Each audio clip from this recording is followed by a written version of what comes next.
Hello? Hello, hello, hello? Hello? Oh no. I have a real, whatchamacallit? One of these. That kind of obscures my...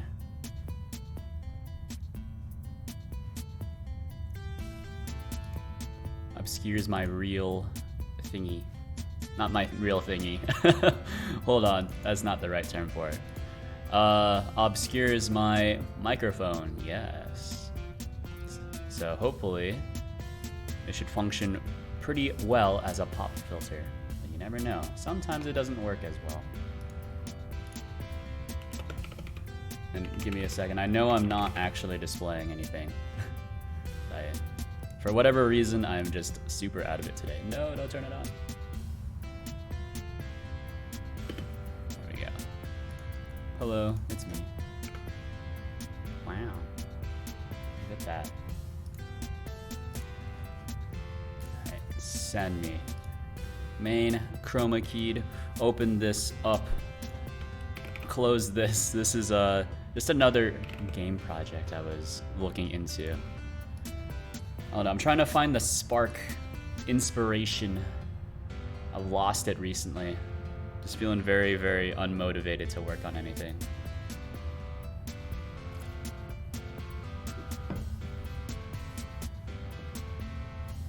Let's see. Here we are. Once again.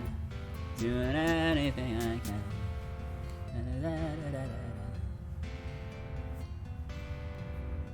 So let's see.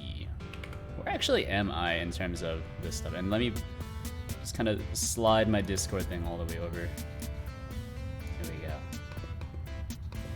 go. Leorian board. Sounds interesting. Sounds interesting. I think it would be very possible for me to pivot my the thing I'm running. Man, I feel like I drop a few frames like every few seconds. Notice that, like, just sometimes during peak hours, like right now is peak hours for me, right? It's nearly 7:30. I'm very late. I'm also done with my coffee. Probably should not be drinking coffee this late into the evening, but so it goes sometimes. I'll be right back.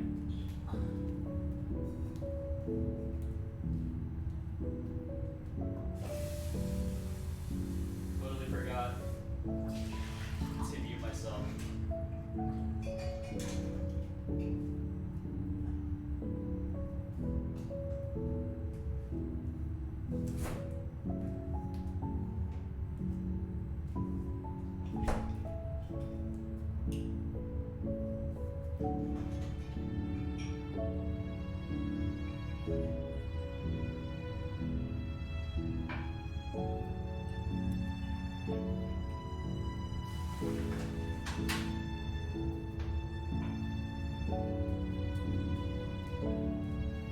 Hello, I'm back.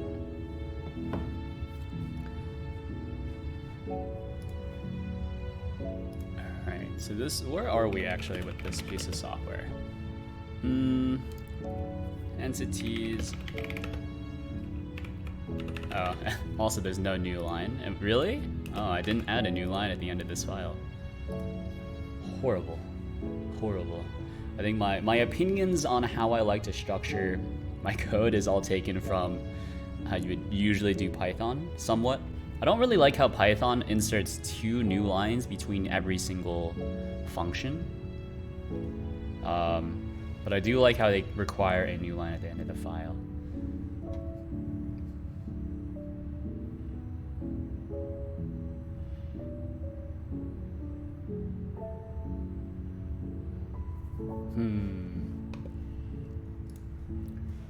Let's see what I'm trying to do here. By the way, let's get into this. Let's stop reading my Discord. Is this stuff? Setup console, on console log. So we'll have an element. So this is whenever we do our setup console, we'll want to do this. So how this works is you'll have a list here Do you want to have a list here? I think you would want to have a list here. It'll be called setup console. And actually, I should not be working on this right now anyways, but we're going to. So you have a list here called console. The setup is called setup console. And then what that does is it'll call this function with this element passed into it, because that's just how the API is designed. So we'll do one of these. One of these. Actually, how does my voice sound now that I have the new pop filter? Let me see. Let's turn on direct monitor. Direct monitor. Yeah, my voice is still fairly audible. And if I do like, it's not directional audio, but you can do, you can do a bit of the scratch the pop filter a little bit. See how that feels. Try that on for size, as they may say. Some may say. All right, let's turn this back off. Hang the headphones back onto the mic stand. Whew. Right. So, let's see. So this is the console element, some sort of control. I should actually look at probably features.gt. That's probably more relevant, right? Yeah, because there's a controller and a receiver to those. Where I guess like this is closer to model.gd rather than features.gd.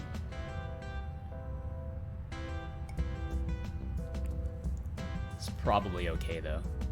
Probably okay. So this is the controller. This is just the console elements. So we'll connect everything to whatever it needs to be connected to, right? So the console element is equal to element. Set up all the necessary connections. And then what do we have access to afterwards? So I'm trying to look at my own API instead of actually just looking at how these are set up.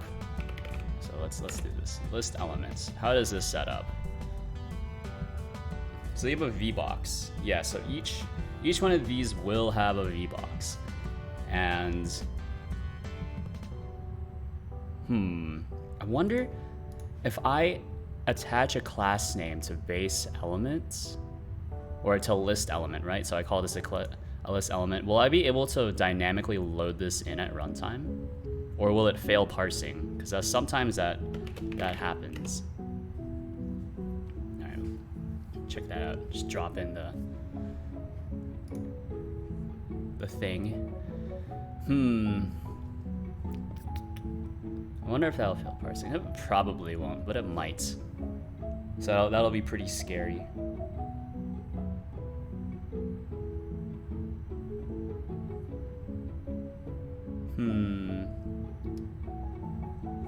But we do have a few things that we just have access to, right? So we have the label, which we don't want to modify. And then we have the VBox, which we do want to start adding label children to. Yeah, so you know what? There we go. It's as easy as that. That's all we need to do is that we need to store a reference to the console element and then also connect this callback. Hooray. So console element VBox. You know what? Let's give it a try. I feel like this is probably a bad idea, but that's never stopped me before. So list elements. So console element, we can just kind of slap that in there. How nice. So on console log. So now we'll have access to this console element. So I know that this is some sort of control. I don't remember if it'll just know what to do with this though. So we go down to this horrible function. So list. What do we do here? So this is like we create the instance type. There's no better way to do this, unfortunately. As far as I know, there's no better way to do this.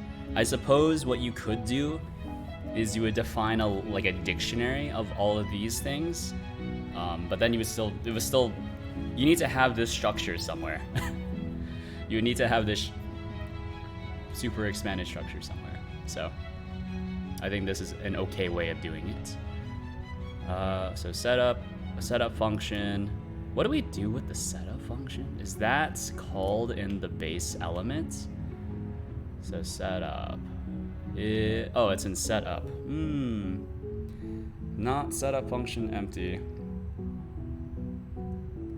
And then containing view has method setup function. Yeah, there we go. I think that'll work.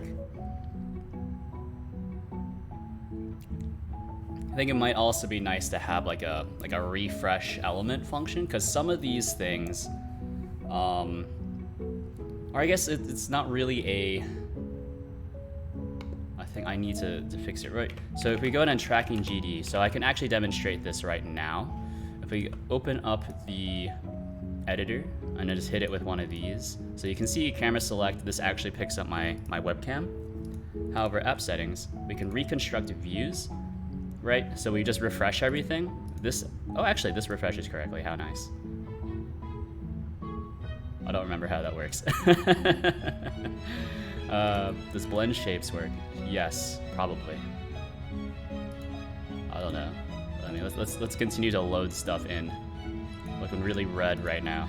Okay, yeah. See that this is incorrect. So that didn't get refreshed correctly. And then also blend shapes. I think if we reconstruct the views, no, that's okay. And this is still okay. Okay, so I'm thinking. So there's a clear bug with the camera select. I don't remember what the bug is though. Why does it only happen when you load something new in? Have to think about that. Oh, and you know what? I never implemented, that's why this is broken for Linux, by the way. Camera select is because it just pulls in the default camera. Very good.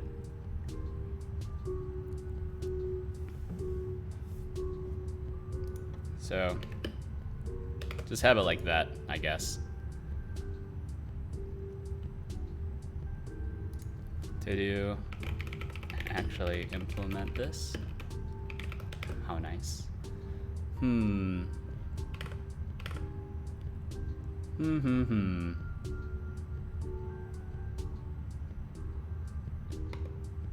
List element. Yeah, so let me just make a note. And you know what? I also figured out recently why like Notepad++ was kind of just breaking sometimes. It's because of one of the system tracking software thingies that came with my my graphics card. It had its overlay hotkey bound to Control O, the universal hotkey for opening a document. That's just bizarre. Why would you do that? That's horrible. Also, I think the Linux release of OpenCFace GD 71071 still uses the wrong OpenCFace folder, which is hilarious.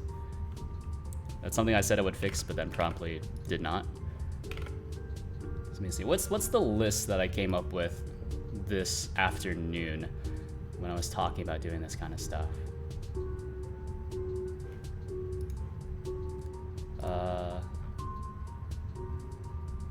Let me see.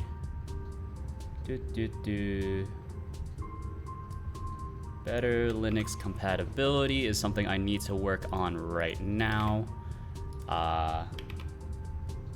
And so a few tasks for this. So let's start making tasks, right? So one is starting face tracker from app. 2 is getting face tracker cameras is not implemented.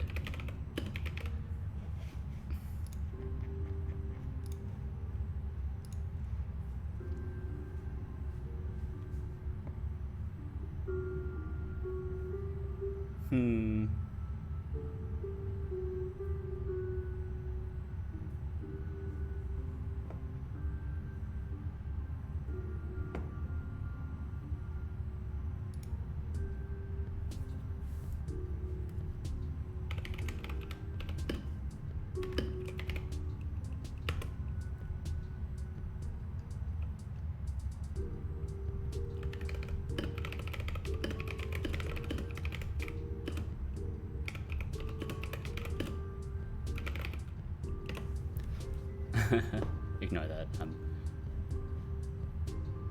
shit posting in my Discord. I have a Discord, by the way, if you want to check that out. So let's see. There's a few things we still need to do. App settings, tracking.gd. Don't think I need to have this open, but I do need to implement that at some point. That's one of those things that it's like, it's technically implemented. We'll need to kind of futz with it a little bit. I think this is okay, right? So this is just on console log, and then this listens to console log from the app manager, which is kind of my just app singleton. So it does a lot of the error handling for me, or I guess not error handling, but error logging for me.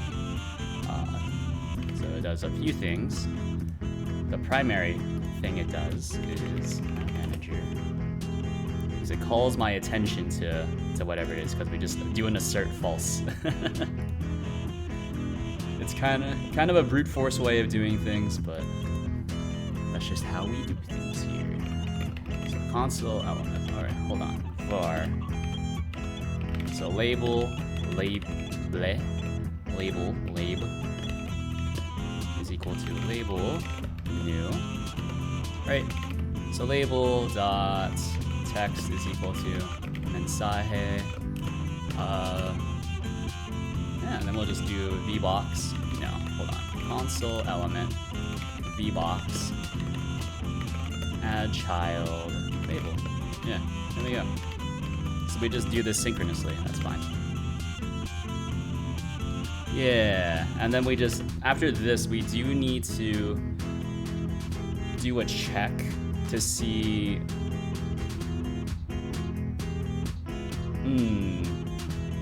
That's a bit tough, because I don't have access to the.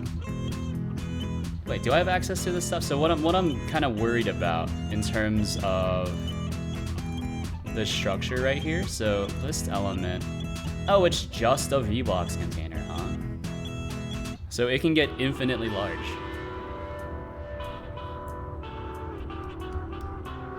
I guess that's okay. I don't know. I'm a little confused.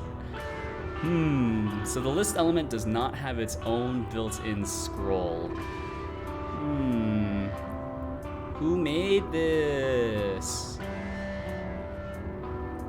So why would I build it like this so that you cannot have scrolling built in?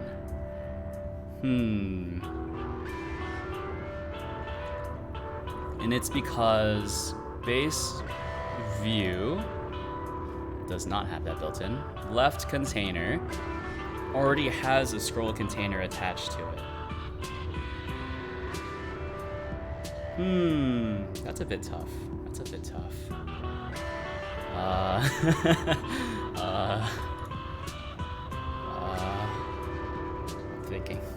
Thinking. So we can still do like a get child label kind of thing. Oh, hello, fella. Hello. How are you doing tonight?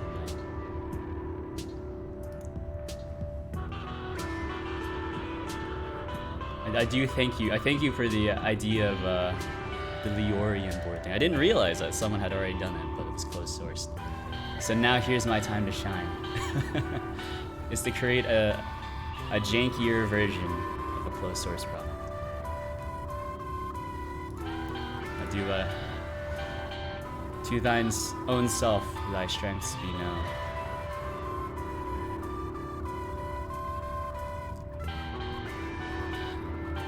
Yeah, I think Rust. So going off what you said in Discord though, I think Rust also has like Qt bindings. Pretty much Rust has bindings to everything that C does. Or you can just write your own C bindings as well. Like there's libraries that help you with that. Oh, I need to start working on Rust stuff actually, because I do need to, for work.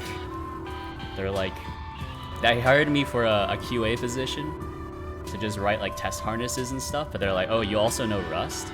Can you start making like a Rust test harness for us? Oh jeez. I don't think there's like a big Rust test harness out there that does like something like Cucumber, so it doesn't do like a lot of mocking services. Like there are libraries out there, but they're not huge. They don't work for a lot of use cases. So like, can you just build one for us?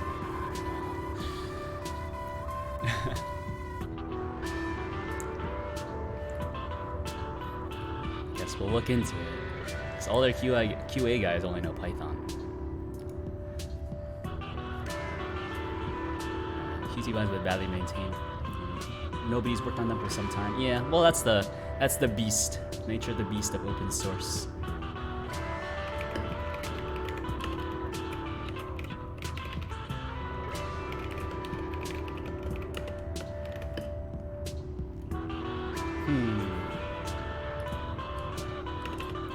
Also, I'm not sure if this will work. So if I do this, const max logs. I don't know if this is gonna work since this is just hot reloaded. I don't know if you can define constants like this, but we'll see. We'll see. I'm a little scared. LV, low level, low, I don't know what LVGL is. Same issue that they aren't finished, they are working on it, but most widgets are missing. What's LVGL? LVGL. Lightweight, versatile, embedded graphics library. I've never heard of this. I kind of guessed it was some sort of graphics library. Oh, interesting. Interesting. And it's all in C. Oh, baby. Something I can't really work with. Look at that, though. That's cool. Neat. I didn't know. Yeah. I would think that it'd be pretty hard to do this kind of stuff.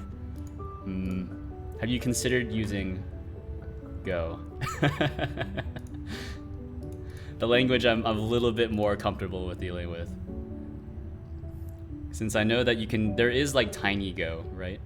So you can use the TinyGo compiler, and then maybe that there are better bindings for that, since Go is a bit more popular. Or I guess has a few more users than Rust.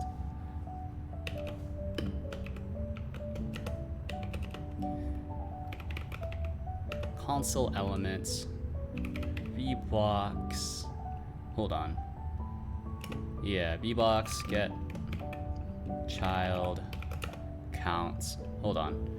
I always get confused by this. So we add a child, and if our child count is greater than our max log count. So if we have 26, then I'll want to do get child counts. No, get child. Get child max. Yeah, it's just max logs, right? And we'll just call free, just like that.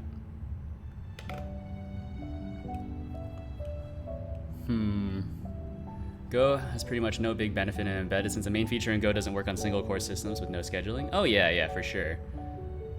Yeah, you don't have any Go routines, but you might have better libraries, which is kind of the thing, right? Because whatever you're doing doesn't have a lot of, like you don't need a lot of compute power, right? So all you're doing is making some sort of like low-cost Stream Deck alternative. So if all you need to do is display something, right?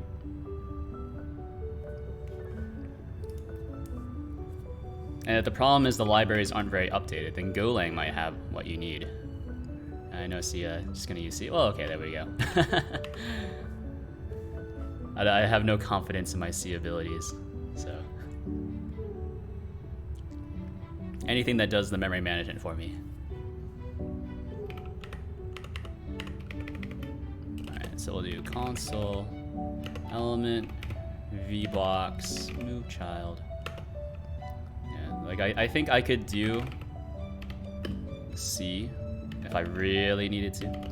I can read C pretty well. Well, not pretty well. I can read C about... My skill in reading C code is about a little worse than average. Well, I guess probably better than average, I guess, right? If you count non-programmers as being average, or I guess JavaScript developers as being like part of that average. But, you know, once we start getting into pointers to pointers, I start getting a bit nervous. And the issue with all these bindings is I lose most of the customization inside the header files. Yeah. Well, isn't that the point of a header file? Is that it's just like a single file kind of thing? So you could just modify the header file, and then because C doesn't really have a package management system, you're not really breaking any package management by modifying a local version of those header files. Isn't that how that works? Anyways, let's give this a try. I have no idea how this is gonna work. Whoop. App settings. What do we got? Please, do a thing.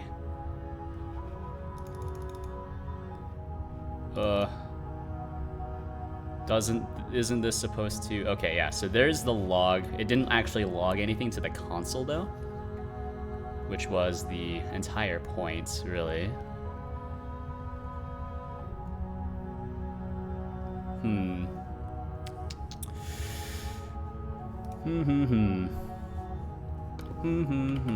So is this connected? Actually, wait, yeah.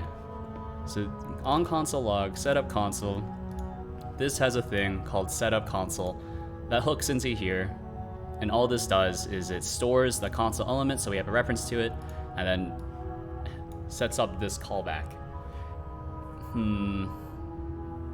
So we add the child, move the child, get child count. If child count is greater than max logs, so child count will be 0 to start, then, you know, it'll just start counting up.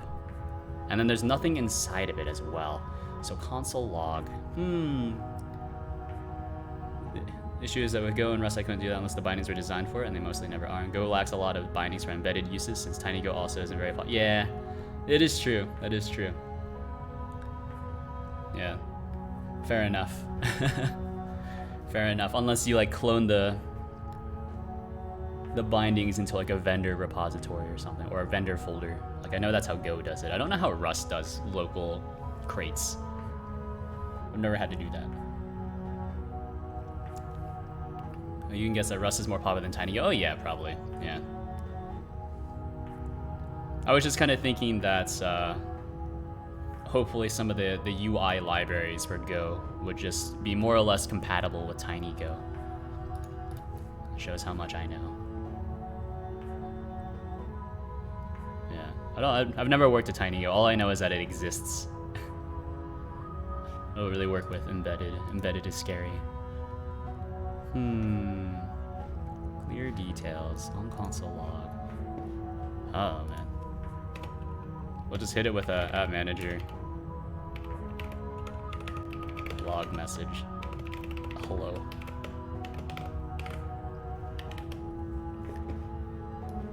So did it load in? It did not load in. Oh, you know what? I got it. I forgot to do this one. The most important part, which is to set the script. So it's loaded in dynamically. So we do app settings. That should be phenomenal.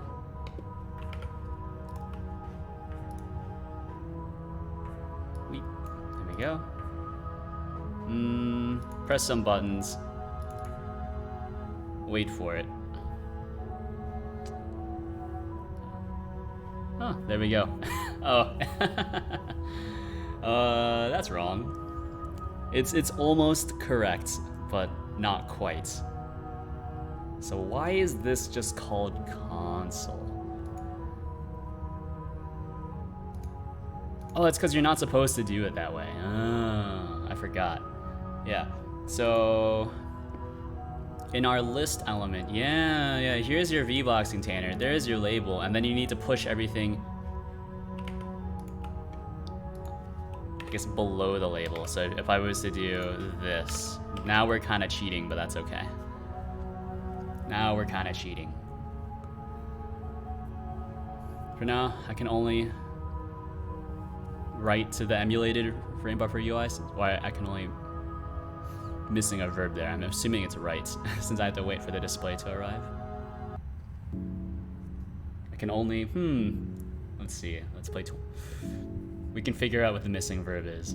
For now, I can only something to the emulated frame buffer UI since I have to. I can only.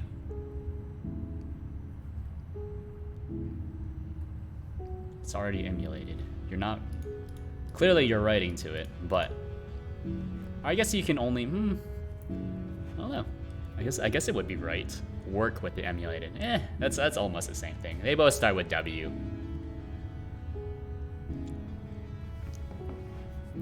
They both start with W. Also, I'm gonna do one of these. It's a bit jank, but that's okay. So this is our console element, and actually we don't even need to store a reference to the console element, right? We can just do console. That's basically it, right? Console, and it's just a VBox container. So what we can do here is we'll do console is equal to VBox container new. Console element we don't need, but we can change console element here to be one of these.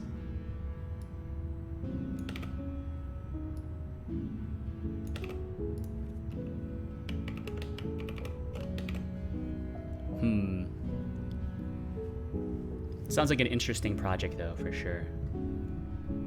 Making a low cost.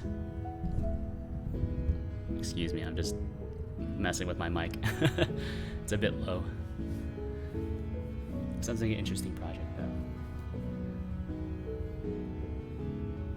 I really should get more into working with hardware stuff, but more of a software guy at heart. Or that's really all my, that's where the majority of my experience is anyways. So console element, we don't need this, right? All we need to do is do elements.vbox.addChild console, right? And so this kind of solves our kind of weird displacement problem. Because right here, what we were doing is we were just writing everything to this VBox container, and then we just have a label all in the same UI elements. This way, what we're doing is we create a new VBox container, which is just a list, a vertical list. And then just kind of dynamically resize it as we need to. So, start this. Hopefully that's okay. Takes a little bit to load, but we'll figure it out. In the meantime, we can just start clicking on things. Unicode error invalid skip, that's okay. Look at that. Hooray! Licenses, we have the console. I wonder, is there a way for me to like just rapidly toggle these really quickly? We can do toggle on. Yeah, just spam click, and then hopefully we don't run into crashing. Surely I've toggled this on and off at 25 times. Or I guess toggle this 50 times if you want to be pedantic about it. Alright, cool. And then saving config. I think that's okay. I don't know. What other things would I want to even write here? Oh, you know what? If I load in a different model though, now I'm thinking about it, this is probably going to break. So we load in the Alicia preset, and now we'll have, yeah. Now we technically have two VBox containers. And also 2 errors. Signal console log is already connected to a given method on console log on that object. Okay, so there's a few things we need to do.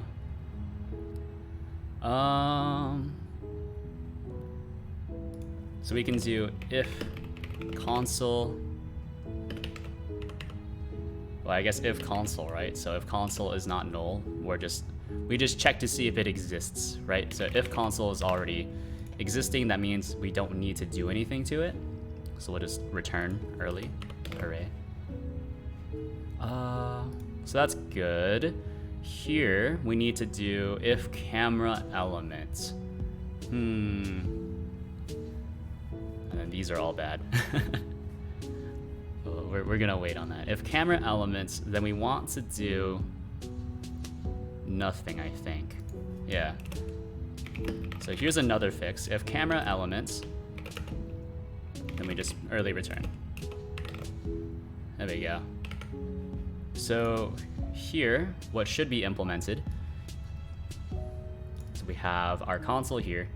We do a thing, and also check it out. Camera select only gives you back 1 camera, as expected. Now we load the preset. This only gives you 1 camera because it doesn't set it up. It doesn't set itself up twice, and we can also check the remote. Look inside the GUI handler, right container. Then there's only 1 VBox container, or I guess 1 mystery VBox container, but that's okay. Yeah, there we go. Hooray. How neat. So let's push that. I think that's okay. So git status. What changed? Git diff. Made a few changes to some things. You know what? I need to take that out of list elements. So list element, I added a class name to it. Don't know why. So we'll take that out. So no changes now, hopefully. VS Code still says that there's a change, but that's okay. We only care about git bash. You know what? Oh, it's because the text scene changed. That's okay. So git check out branch. Let's see. Add console. So git add all. Let's see. Add console to app settings.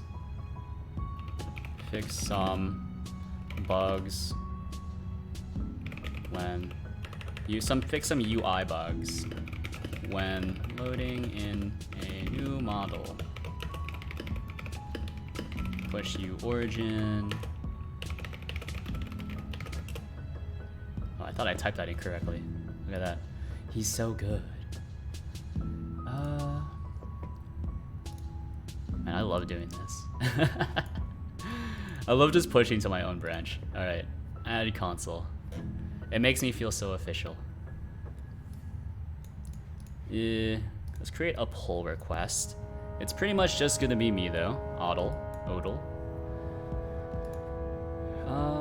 File changed. Take that out. That's good. Console, or no, app settings. This is all that is. Fix a bug. Boom, boom. Yeah, okay.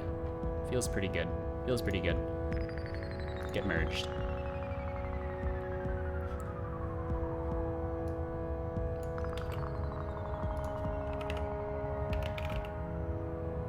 There we go. Confirm merge. Complete the branch, and then we'll go git check out master and git pull. There we go. Look at that. How nice. I did this to the correct branch, right? Or the correct thing. Okay. I know before, I think on Thursday when I was doing stuff, I accidentally merged in, yeah.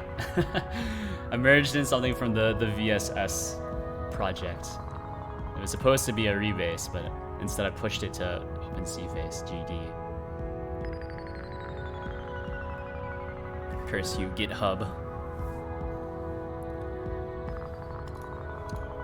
Alright. So now what we're gonna do is I need to hotfix Linux stuff really quickly, because the last release, Linux stuff was still very, very broken. And I know why. One is because in this folder, I once again included the wrong directory.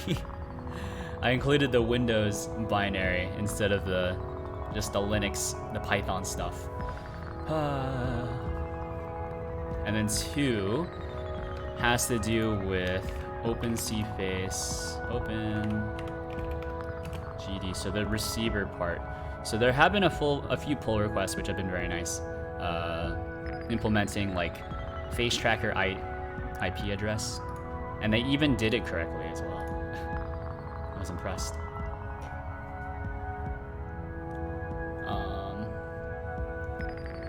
But for pretty much this entire block of code, this is wrong. So need to think about that. I think the best way to do it is to write a bash script. So I was thinking that would be impossible. However, it's not. It is actually very, very doable on this system since I just have bash right here. So as long as it executes properly in git bash on Windows, it should hopefully just execute properly on Linux. So that's what we're going to be doing. And also, I'll be right back. I need to use the restroom. I did drink like an entire pot of coffee right before the stream. BRB.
Hello, I'm back.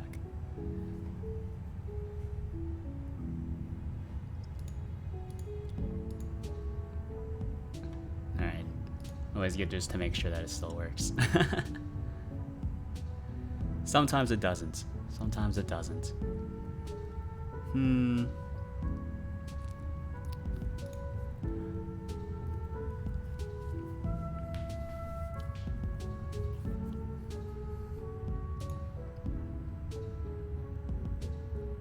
Here's the idea that we're going for here. So let's create a new branch, by the way. Git checkout, new branch. This will be bash scripts, I guess. We'll call it bash scripts. And let's just start writing some bash scripts. How should I do it? So this is what the folder structure looks like at the very least. It's a bit messy. Not gonna lie, a bit messy. So you have your assets folder, sure. Your docs folder, Add license display. The heck is this? I don't remember. What did I have in docs? Oh, it was this. Also, I found out the Yorian board uses GameMaker for the UI. There we go. There we go. That's what I'm telling you. It uses GameMaker. You could move to something a bit more powerful in Godot. Oh baby. But even then the UI isn't that complicated. You could probably just do something with this, like, you know, MGUI. I think that would work as well.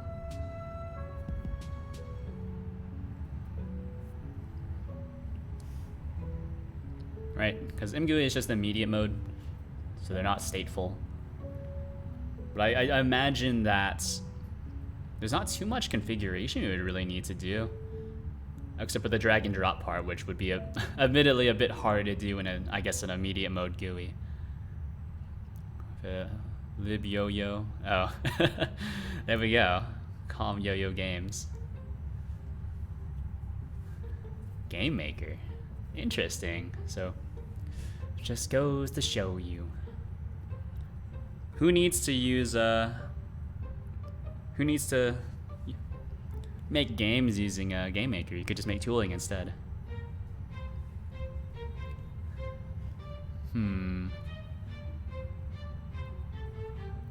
Cause you know what? Let's just drop all the scripts and utils. So which things do I need to have? Or could I just type out an entire bash script in GD script?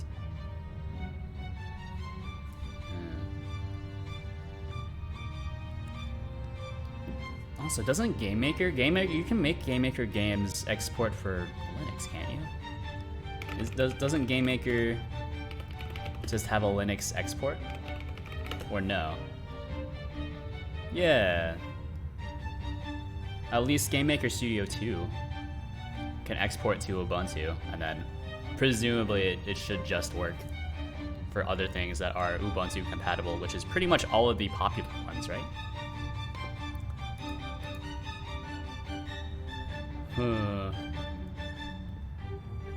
So I need to drop all of these, by the way. I need to drop all of these into their own bash scripts.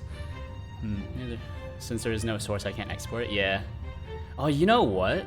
When did Leorian board come out? They might not even, it might just be on like GameMaker 6 or something. Which might not have Linux export. If it's old enough, it might be on like a really early version of GameMaker. Pre-studio. But I would expect it wouldn't be too hard to finagle. Also, does GameMaker have JavaScript interop? How does that work? At least for the UI part. Right, it says GameMaker. You can't just run arbitrary JavaScript, right? Unless there are some parts of it that are like written in Electron or whatever. And I guess the main receiver is written in GameMaker, whatever. GameMaker Studio. I don't know. Not Googling it right now though. Alright, so face tracker options. I wonder, how do you... Like, I'm thinking. Can I create like a temp bash file? Like, I'm trying to avoid writing as much bash as possible because I'm not a huge fan of writing bash. It is useful, but very, very painful at the same time.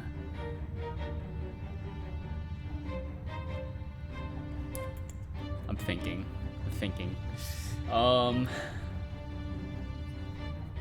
What's a good way of doing this? Oh no, there are some smaller JS interpreters which can run on Arduino. Yeah, there's QuickJS, which Godot has or someone's written a Godot integration for. So you need to recompile the entire engine, but then you just have a JavaScript interpreter inside of Godot. I'm not really sure why you would want to do that. Like if you're not using V8s, I guess you're not getting the fastest performance. Like JavaScript, like on the V8 engine, is really fast, surprisingly enough. PowerShell. Probably don't want to write in a PowerShell, unfortunately. Although I do hear good things about PowerShell, I'm just not super into it. Huh. So how do I do this though? I have all of these options. What is it I'm trying to do? Let me in Discord, I did post my plan, but then I just completely forgot it as soon as I started streaming. So what am I doing? Okay, so here. How many windows do I have open? Oh, a few windows open. Yeah.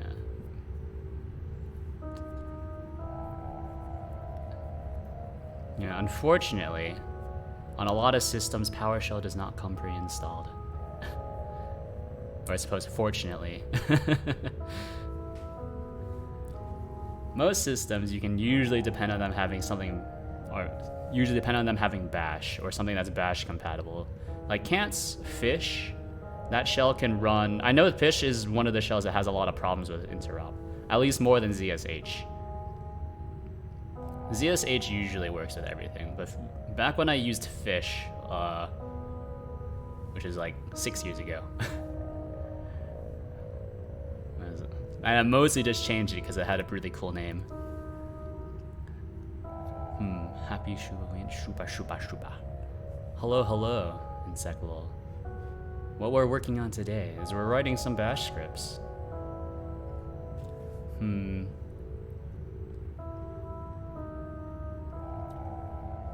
Oh, you know what? Yeah, this is what I need to do. So utils.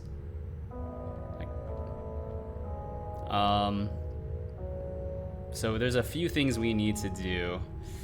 I don't want to have a separate scripts folder, but I might. I might have a separate scripts folder. So this is. I'm a patat. Ooh. Oh, there we go. Duckified. How has your Halloween been going, Insectable? I don't really celebrate Halloween anymore. I'm not of age. I'm a bit too old for that. So this is Linux.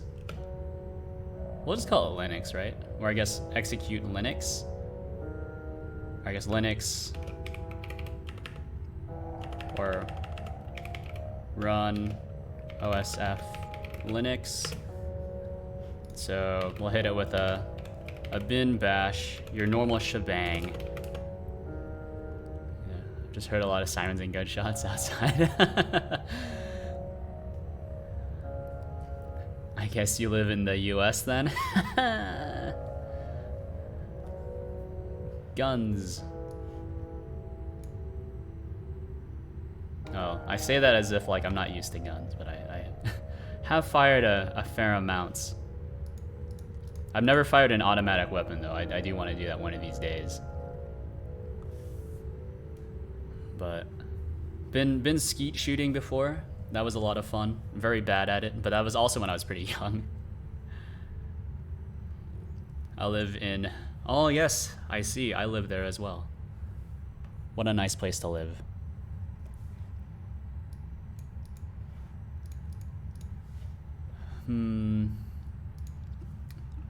So let's see, command. What does command do on Linux? Or does command also exist on here? Command. Oh, cool. Command v Python. Oh, look at that.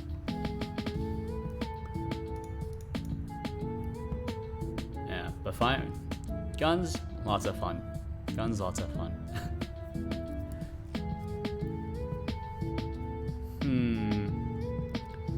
me see. How do I check to see in Bash? I hate if statements in Bash are so difficult. Bash check if command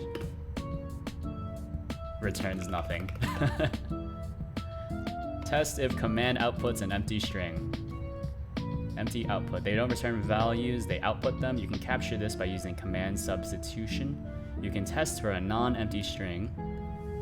Okay, so we can do if one of these, and then don't forget the spaces, those are very important. We'll do command v Python 3.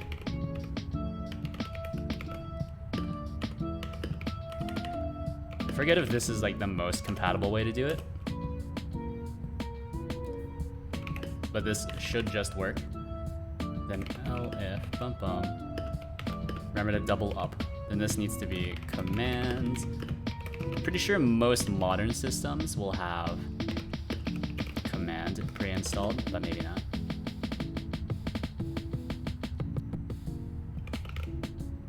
Else fee. Yeah, shooting AR-15s. Shot those a few times. Lots of fun. It was actually one of my my dad's co-workers who had a very like tricked out AR-15. He was also like extremely racist because he was like, yeah, this is for when the Chinese invade. And I was like, whoa. And I'm just playing, but actually I was like, wait. But it was really cool though. You know like the Call of Duty style. Or I guess it's not Call of Duty. I guess it's more like Rainbow Six Siege style. It had like the magnified scope on top, and then if you turn the rifle a bit sideways, it had iron sights kind of on the side of it. It was really cool. I think we're shooting like some sort of like enhanced, like really expensive ammunition that was like twice the not twice. It might have been twice the normal powder charge. I was like, ooh, this is sick. I need to get me one of these.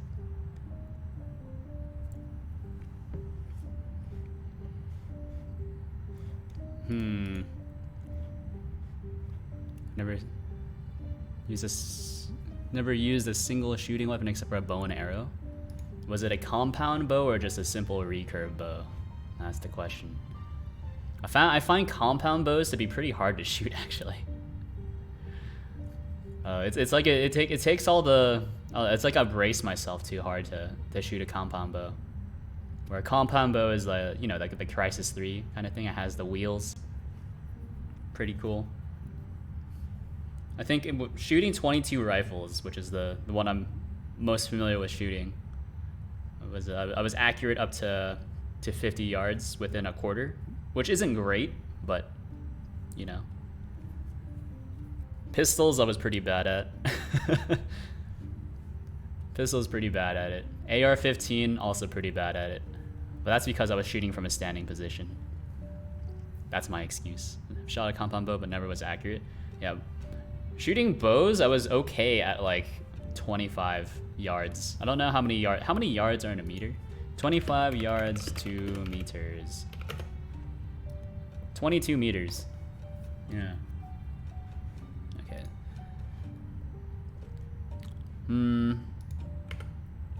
So I guess this should also be set E. Set E returns early, I think. So how do you early return a bash script? Please. I always forget how to write bash. Bash early return. Early exit. Yes. Return. Oh, is it literally just return? Return 1. Phenomenal.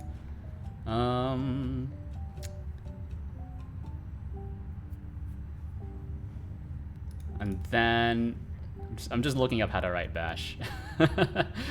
Bash is one of those things where I like writing bash scripts, that's pretty much the same way I feel about writing regex. Is like I learn how to write bash really well, and then I immediately forget it because I don't usually need to write bash. Never really trained, we just had the option to try it today. I had the option to just go to a range and like rent a bow. Because at least bows are fairly consistent. I think renting guns is a bit less consistent if you are, I guess, trying to do target shooting. Or I guess any kind of shooting, right? Because then you're kind of at the mercy of whoever set up your sighting and whatever.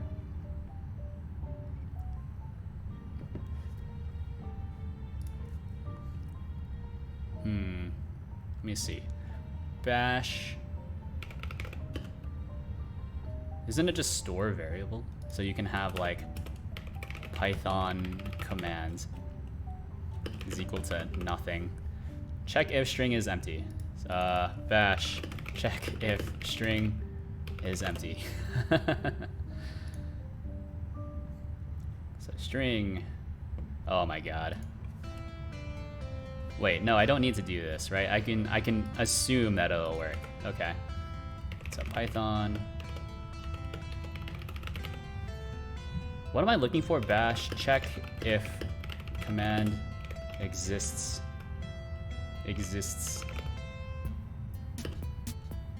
and store. Since I turned down military service, I had to wait about 10 more years to be allowed to do it. Really? Is that how it works in your country?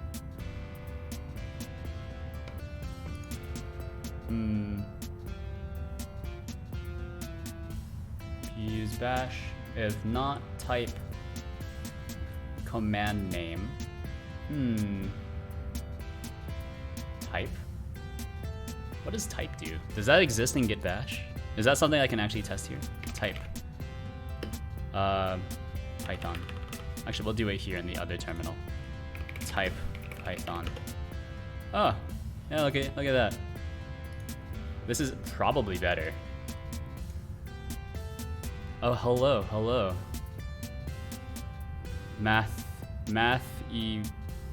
Matthews Massa. He's done it. There we go. And you have discovered the bot. Very, very good.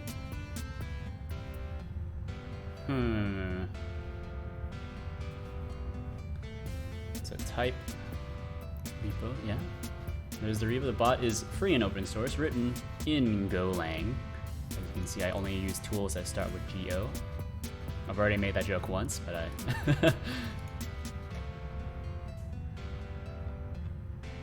I like it. How do I store a command to use it later? Is it really just like Python command is now equal to Python? This doesn't feel right. But it might be right, knowing bash. Considering that bash also does this kind of weird if, then, and then you need to like terminate the if statement by doing a phi. Just if backwards. Phenomenal.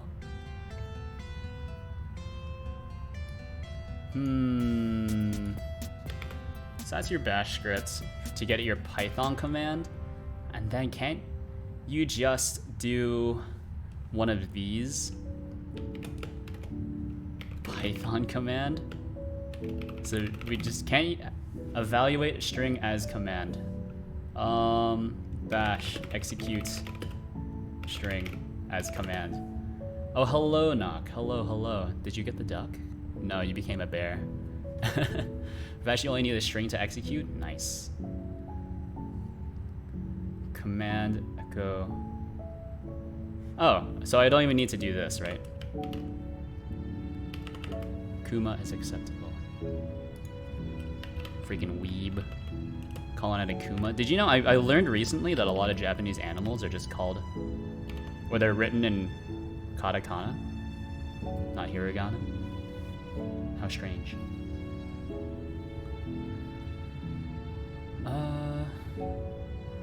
Execute Python command. Okay.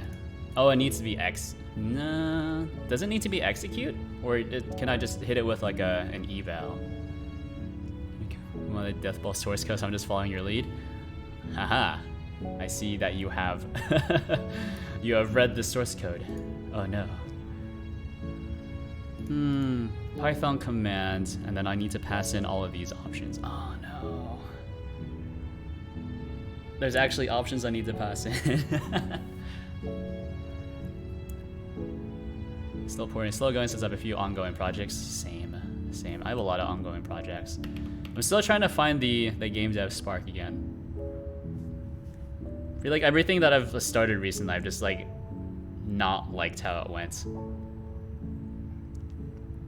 So now we're back to working on the VTuber stuff, which is actually going fairly okay. You know, had a new someone submitted some changes. So like in the last release, 071, which is available on my GitHub, which you can find in my description down below. So I actually broke Linux compatibility completely, but then they added this back in. So the way that it used to work is that on Linux, it would try to start the face tracker and then just fail silently, but then start listening on this port. But in the last release, it now just crashes your entire program, which is pretty cool. So they've added a button.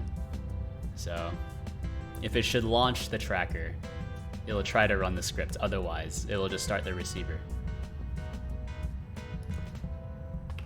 Anyways. And also check this out. I'm not sure if you were here for it, but you can load this back in. Takes a little bit. Still need to fix this bug where not really able to what's it called? Reset your, well, it wipes out your face tracker offsets whenever you load in a different model. I know how to fix it, I just don't want to right now, but also check this out. Were you here for this? Lewd face. Finally had blend shapes working. How nice. Also, I don't know if Feldy was here for it either, but there it is. Yeah, lewd face. Yeah, there we go. Lewd face. Angry face is probably more accurate to my normal expression. Lewd face is not how I normally look. It is weird though. Why would they like implement an Ahego face? As on the reference model, no less. You know, I blame Japan. You know what? Can't I do... I can still use all of this stuff to find out if Python exists, and then I can pass in the Python alias here. Yeah. Okay. So or I should just keep this all in Bash. I shouldn't try to mix the two of these. Maybe. Yeah, that probably makes more sense. I shouldn't try to mix the two. I should just try to just have Godot execute the Bash script. Yeah. Anyways, there's a few things that we need to do, and I have it listed here. So we need to create a new VNV. I've always called it VNV, but I'm not sure how other people call it. I've heard some people say venv, which is just bizarre. That's not how I would say it, but more power to you. Venv. Also, where does it create the venv, by the way? It's a bit worrying. Bash expert can't just be type Python. I'm not sure. I've read that it depends on your version of Bash, but I don't remember. If statements in Bash I know are kind of weird sometimes. So isn't it like you need to do it this way for maximum compatibility? You should use shell check. What's shell check? Is that a thing I can get? Shell check. Shell check integrates shell check into VS Code. A linter for shell scripts. Oh baby. Yeah, seems legit, probably. I just listened to what it tells me. All right. I didn't know that there was actually a shell linter. So let's disable this globally and then re-enable this on the workspace. Hooray. All right, what is your problem? Oh, can you not do this? Remove spaces around, oh, Okay. Good catch. God, I hate that about Bash. It's like simultaneously like very white space dependent and like not. It's written in Haskell, so you know it's legit. Oh, very nice. All right. Not following was not specified as input C shell check X. Explained. What do you mean? V bin activates. Can't I do this? Not following was not specified as input.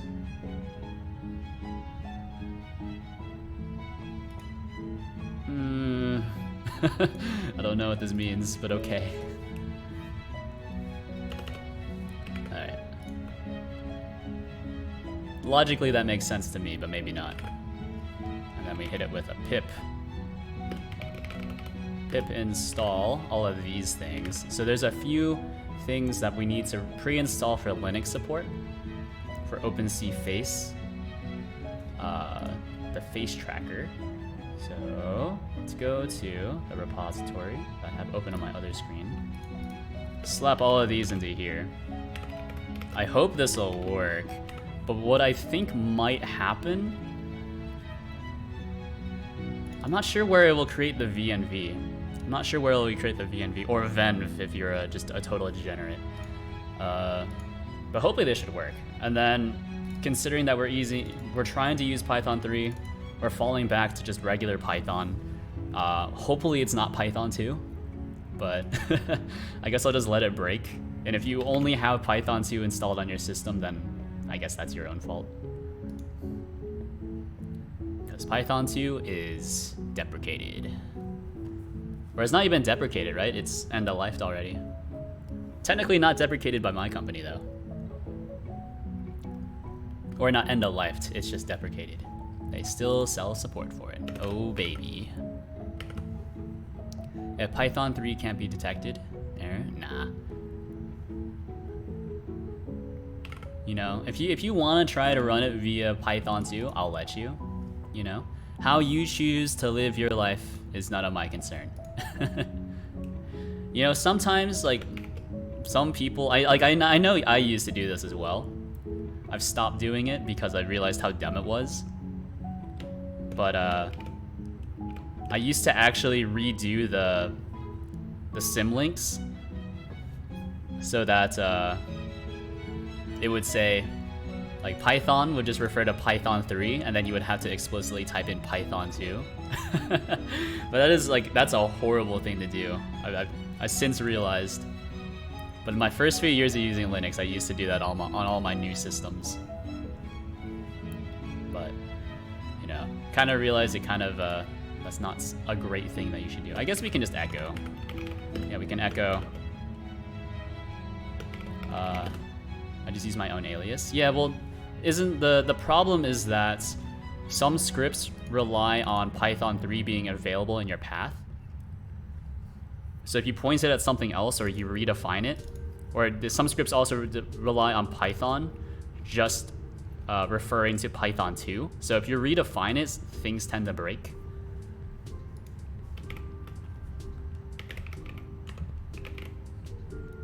I don't know whether it even works. It doesn't seem to do what you want when I tested it. Really?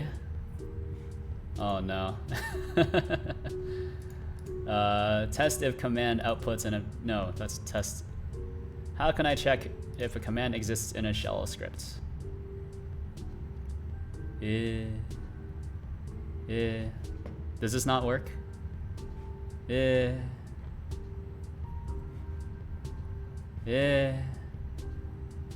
Use command V. Pi starts Python 3 or Python 2 depending on context. Does it actually?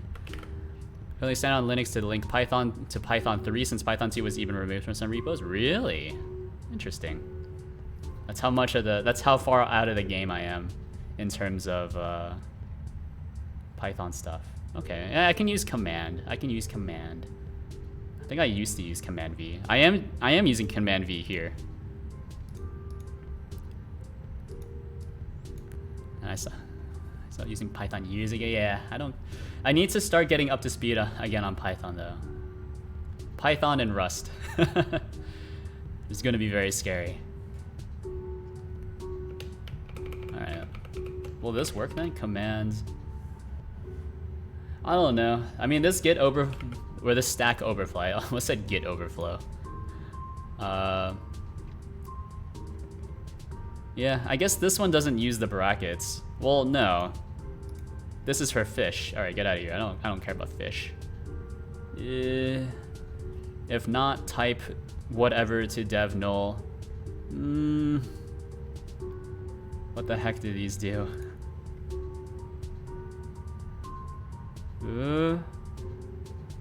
Oh, is this like a single line way to do that?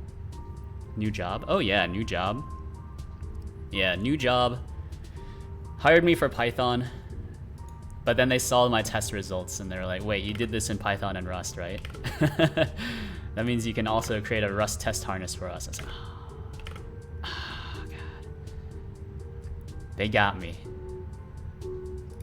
You got me. I'll admit it. All right, let's just do this. Does this work? I'm not familiar with the syntax whatsoever, but I think this might work. So we'll just copy and paste. Nope, that's not copy and paste. I just did a copy again. So not Python command is equal to. Do you have to do Python? Or I guess I can just do Python like that. Won't that just work? So Python 3, and then we can do the same thing for the other one.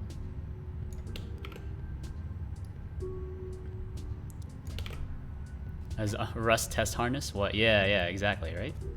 A Rust test harness. So if you have some Rust stuff, so they want what they're looking for is like mocking services that are also like container native services, and these are all Rust based. So right now they're just using Python to do Python stuff. I always get true from the check whether it's there or not. Okay.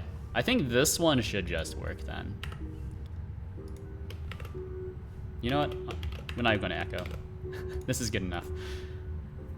Oh, God. Bash, why? Why are you so hard? But you're also like present on every single system. Unless your system only has like shell, which is crazy. What is it? It's called, it's Born Shell, which is sh. I know that OpenBSD comes with KSH, which is pretty cool. Crispy shell. That's not what, no, that's corn shell, not crispy. Windows. You have to specifically start Windows subsystem. Wait, what are we talking about?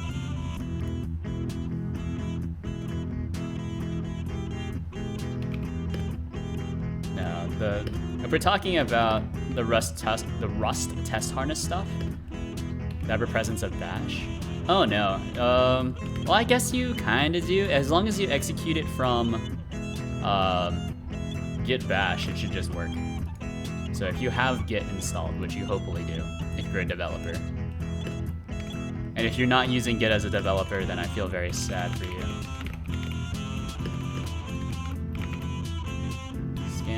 Every. Not everyone has git bash. Yeah, I suppose. Well, actually, even if you're using a GUI application, don't you need to have git bash installed? Like they all use git bash, or they just use git somehow on the back end, don't they? Now it's inverted. You have to remove the. Oh, okay. It's okay. We're doing this very slowly. I hate writing bash, which is why I was trying to do it all in Godot. I apologize. I'm also not running on Linux. It's something I need to work on, admittedly. Yeah, devs on your audience of VTubers. It's okay. If you're running Linux, hopefully you know how to do stuff. Well, also, if you're running Linux, right? So this shell script's only for Linux. I know that this will 100% work on, this will 100% work on Windows, 100%. So I test some of that while you write. Thank you. All right. So I think that should work, right? So if I remember correctly, to pass in arguments to bash, you start at 1 because index 0 is just the It's just the first argument, which is usually the shell script name, I think. So that should work. And so this is what we end up with, is I find your Python command. I guess I should just return 0 at the end, why not? Is that how shell scripts work? Is that you need to explicitly return a 0? Or no? Oh, you know what? This isn't gonna work though. Because I need to have the PID to be able to kill it. How do I get the PID of a process? Hold on. Bash get PID of current script. Echo from script and run script via Godot. No, I can't do that because if you want to run a script via Godot, you have to do it in this format. Which is why, like, I'm opting to not do that. This is tough. You don't have to. I think return won't even work here since return only works in functions when you call the source. Do you? Normal command script, you just return the error with an exit. Okay, well, we'll keep this out. I do need to echo something.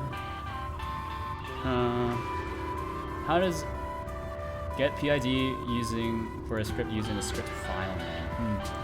Return 1 should be exit 1. Really? I guess. Alright, and then this would be exit 0, but hold on. From bash script, how do I get the PID?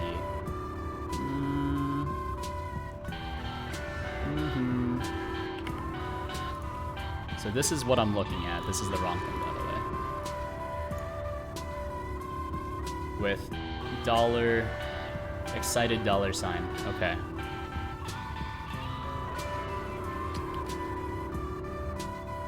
What does excited dollar sign do?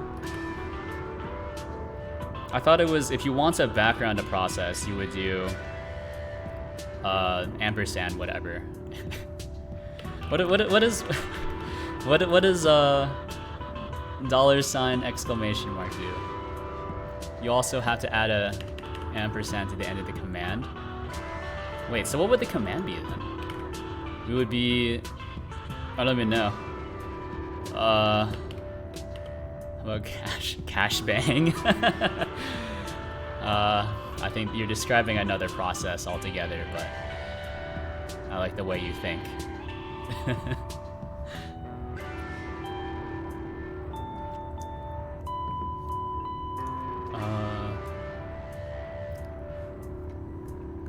Contains the PID of the last command. Oh, that's tough. Oh, actually, no, that is not, right? Okay, yeah. So you would do one of these, ampersand, and then can't I... How do I return... I need this to echo... I guess I would just echo out the... whatever this is. Background by running, and then you retrieve the PID like this, and then I can just echo it out. And then I would need to see what I get from this output, right? That sounds okay to me. Let's send it. That sounds okay to me. So where's my shell script? Pretty sure that's what I just said. Is that? Exit 1.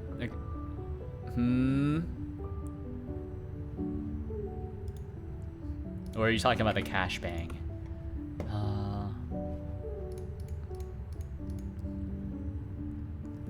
Okay, hold on. So we get rid of... Wait. This needs to be... Oh, I need to pass in this argument as well. So then this needs to be 2, 3. This is 4, and then 5 at the very end. And then the directory is the first argument. Yes. So then we do PID is equal to OS executes.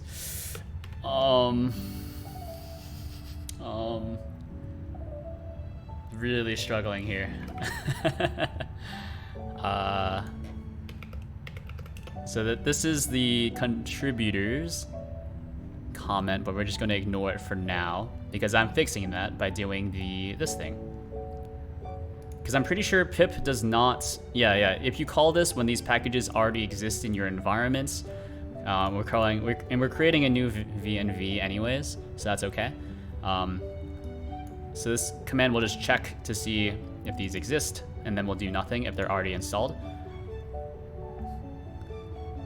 Yeah, I think that's okay. So I need to get the exe path. Fun fact: Bash has Unicode support. You can still do stuff like alias, gun sudo. Please. Pretty sure I don't want to test that. At least not that specific set of commands. Seems potentially dangerous, but who am I to judge?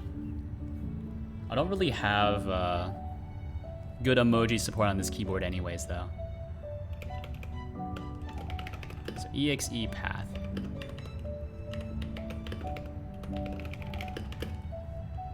Is equal to Where do I do this? So let's copy this over. I'm not gonna use this explicit. Oh, you know what? It does need to be this path. Or this is actually a script path, by the way. So this is a script path. That's completely different. This, however, needs to be. I think this is just facetracker.py. So that's your thing. That's technically your exe, I guess. We'll ignore that for now. Or we'll solve that problem later, because I don't really have a good solution for it. Do this check. If it's a debug build, then we'll do all of this stuff. Pi. So usually in exported builds, I will bundle in the OpenCFace folder stuff right next to the OpenCFace GD executable. But in debug, I don't actually do that. So I just drop everything into the export folder like that. So the script path needs to be, we'll grab utils, and then I need to fix it here. So res utils, and then I called it run OSF on Linux. Then we'll do script path. All right, so here's the hard part. I need to pass in a few things. So one is the exe path. It's not really an exe, it's just a Python thing, but. All right, and we're gonna hard code a few of these for now. So, boom. So we'll grab the camera index, which is stored in your config manager. Or actually, all of these are stored in the config manager, so. But everything else is hard-coded inside of the bash script.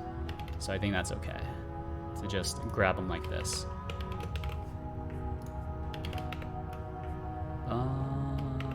Here. Yeah, there we go. Oh yeah, it's beautiful. By beautiful, I mean this is just horrible. So let's get rid of this to do, because that's what I'm solving right now. Modified options. We don't need the options either. Yeah, so let's just have outputs. Var outputs is equal to a new array. At the very end, well, we don't want to I think we do want to block. So, let's see, block true, and then we do output. Yes. So we get our PID when we execute the stuff, and then let's just print the output and see what we get, just in case it's not correct. Actually, now I'm thinking about it, this PID will not be correct. Hold on. Wait a minute. Wait. I think I don't even need to do this part then, right? Because Godot can already background a process by itself. So as long as I don't block execution, I think this should be fine. So we don't block. We'll get a PID of the current running process. This will just be running in the background. We can still print the output, but nothing should really happen, I think. Yeah, so let's see what happens then. Let's stop this tracker. Stop the tracker. Then,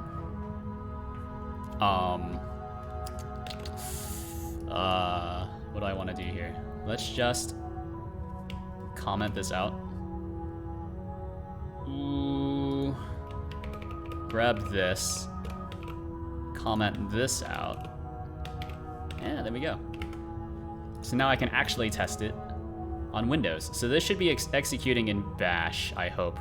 You know what? This probably is not going to execute in Bash. This will try to execute in,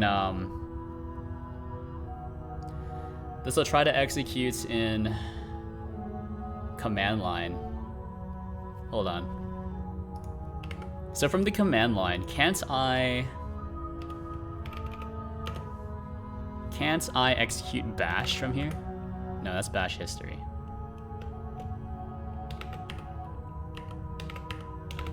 How does CMD work? Is it delete? No.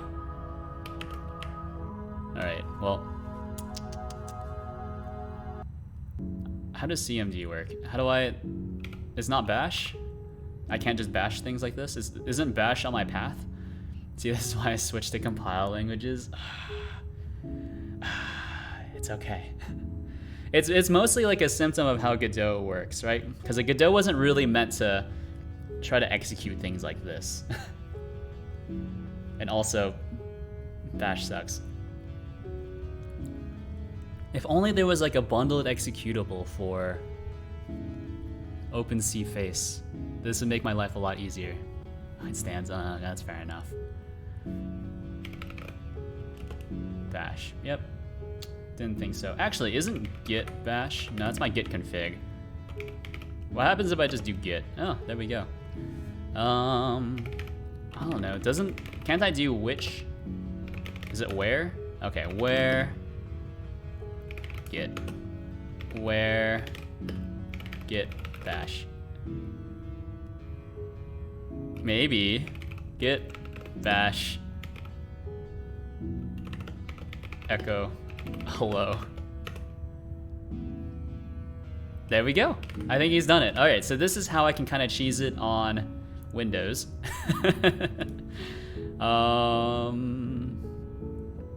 Okay, so here's what we're gonna do.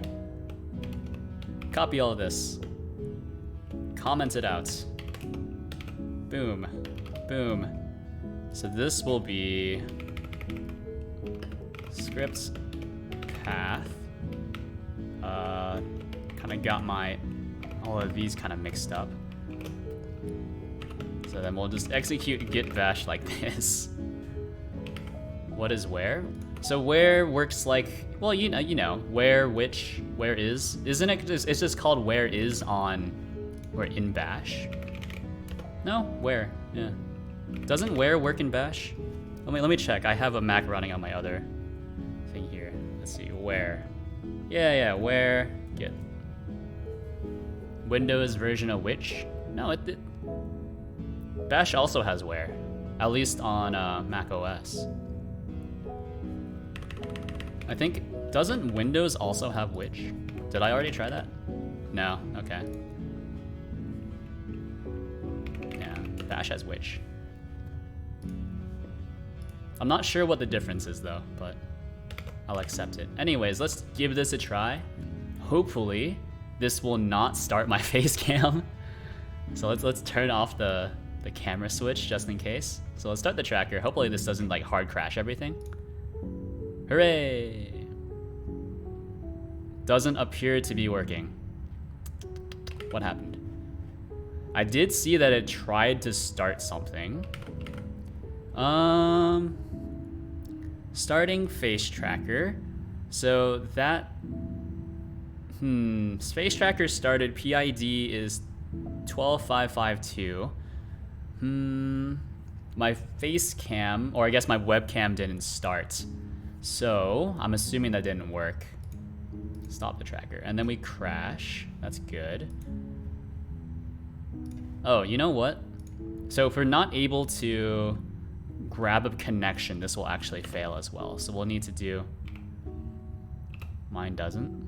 Maybe it's like a Mac OS kind of thing. I don't know. What version of Bash are you running? Let me see. Can't I just check Bash V? What the heck is this? What did I do?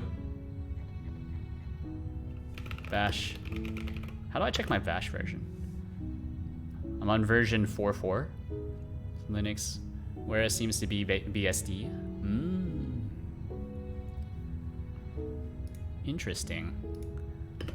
I do have a BSD box. I just don't usually interact with it too much.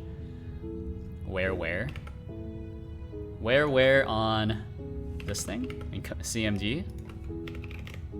Is that gonna dox me? Is it gonna just show my like my home address somehow? Yeah, there we go. Yeah, where.exe in system32. Always hear that you should delete system32 just in case things are broken. Is connected to host. Windows. Where is exit on my Linux machine? Even which does? I'll give different outputs. Well, on Mac I have where, so maybe it's like a Windows and Mac thing.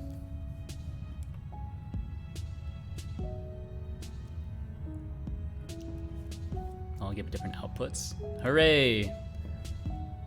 The best part about Linux is how they all give different outputs depending on your distro. My Mac doesn't have where. Are you... I don't know. Bash version. Or actually, I'm not running Bash. Macs don't run Bash. Macs run ZSH. ZSH version. I'm running ZSH. I'm using Apple's built-in ZSH 5.8. So I have where. And I believe I also have which. Sorry, yes, Macs run Bash. Yeah, but their default shell. The default shell on Macs switched to ZSH in OS X 11, I think. So echo, shell, yeah. Macs run ZSH by default if you're running OS X 11, I think. Or whatever the most recent one is. In this case, not a thing about shell since they aren't built in their standalone util programs. Yeah. They are different, but it's basically more talking about the distribution. Although you are correct in that I was asking for the shell version, which doesn't make a lot of sense.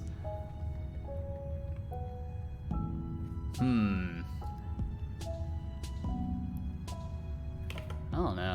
Why didn't this work? So we can just add some echoes here just to make sure. Echo, hello, or no, past Python. How do you debug a shell script, by the way? Isn't like debugging a shell script is just like adding echoes? I've never had to really step through a shell script before. Starting Python check. Although I do write a fair amount of shell script, but it's not doing if statements. It's mostly just running commands like this. Yeah, but ZSH, pretty sick. Been using it as my default shell for a while. Webcam is still off, which is good. Don't see any.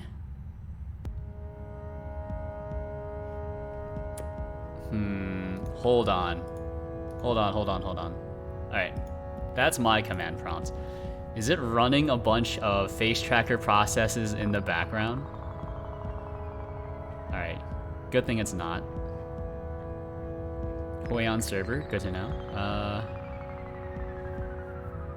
Where gives me the real binary and all symlinks path? Where is gives me the real binary man page path? which gives me the binary that's going to be executed. Yeah.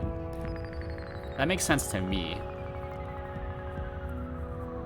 Not super familiar with where is, but that sounds correct. Is there no way for me to test this on Windows, by the way? Hey. Oh, hold on.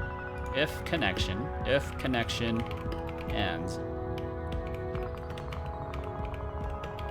So we'll just do it the. No, that's not how you do it. We'll do it the Python way. So if connection is not null and connection is connected to host, then we'll do all of this stuff. Where gives me the real binary and all symlinked paths? I don't know. I've never really thought about it. I've always just kind of used which and where. Or where is. Sometimes I'll type in where is by accident and it'll still work. Alright.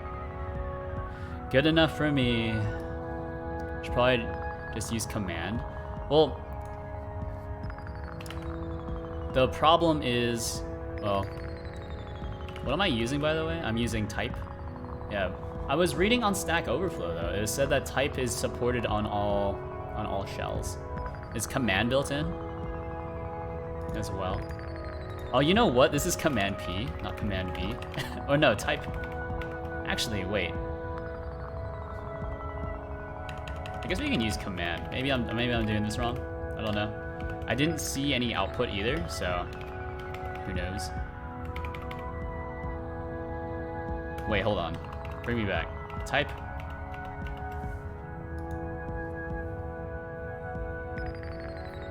Shouldn't this give me output if I just echo? I don't actually know. So Godot is supposed to be grabbing the output, but I'm not getting any output from here.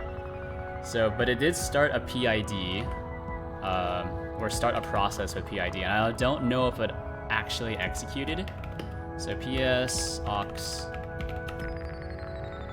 That doesn't really help me that much, but doesn't PS aux, is this all the things that I'm running from bash?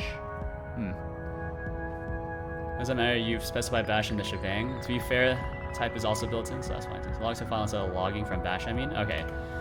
So, yeah, you know what? That makes more sense. That does make sense. So we're still gonna do echo. Or echo to, so I don't know, dude. Log.text. Bash log.text. We'll just hard code it here. Everyone loves hard coding, right? Beautiful. So let's see if I can even find where this even executes from. So we can run tracker, and it's just running a shell script via git bash. Hopefully it's actually executing properly as well. So if we go into here, should see it somewhere. Okay, not seeing it. Utils. Let's run OpenCFace Linux. Don't see a bash log text. Such a Windows. Don't remember the last time I seen a text file. I don't know. Are they called .log files? I know that it'll work on Windows, and it will be openable by Notepad. I'm sorry, okay. I do most of my development on Windows. Even though it seems like most users of this application are probably running Linux instead. Linux, everything is a text file unless it's binary. Yeah, well, that doesn't really help me, right? Since I pretty much refuse to use Linux as my primary operating system, at least until Windows forces me to upgrade to Windows 11, in which case I will, if they haven't got rid of their like hypervisor plan, I'll probably switch to running like Fedora or something. Somebody called it .log. Yeah, I know Godot calls it .log. Where is this placing my log files, by the way? Is it not even executing them? It might not be executing them. Is it not called git bash? Is it gitbash.exe? Please don't be called gitbash.exe. make me so mad. What's the working directory? The working directory should be okay. You know what? It might not be okay. Now I'm thinking about it. But it shouldn't matter.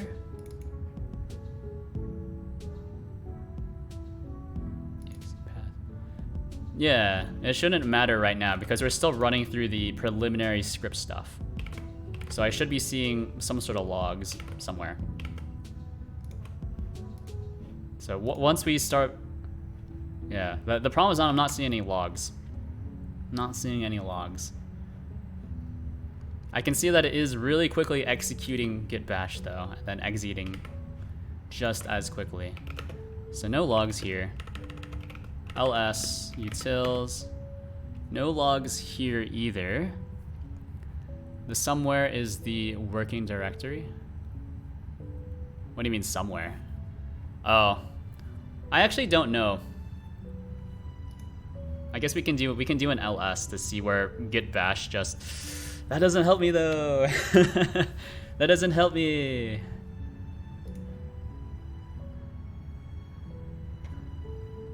Well, maybe it does. I don't know.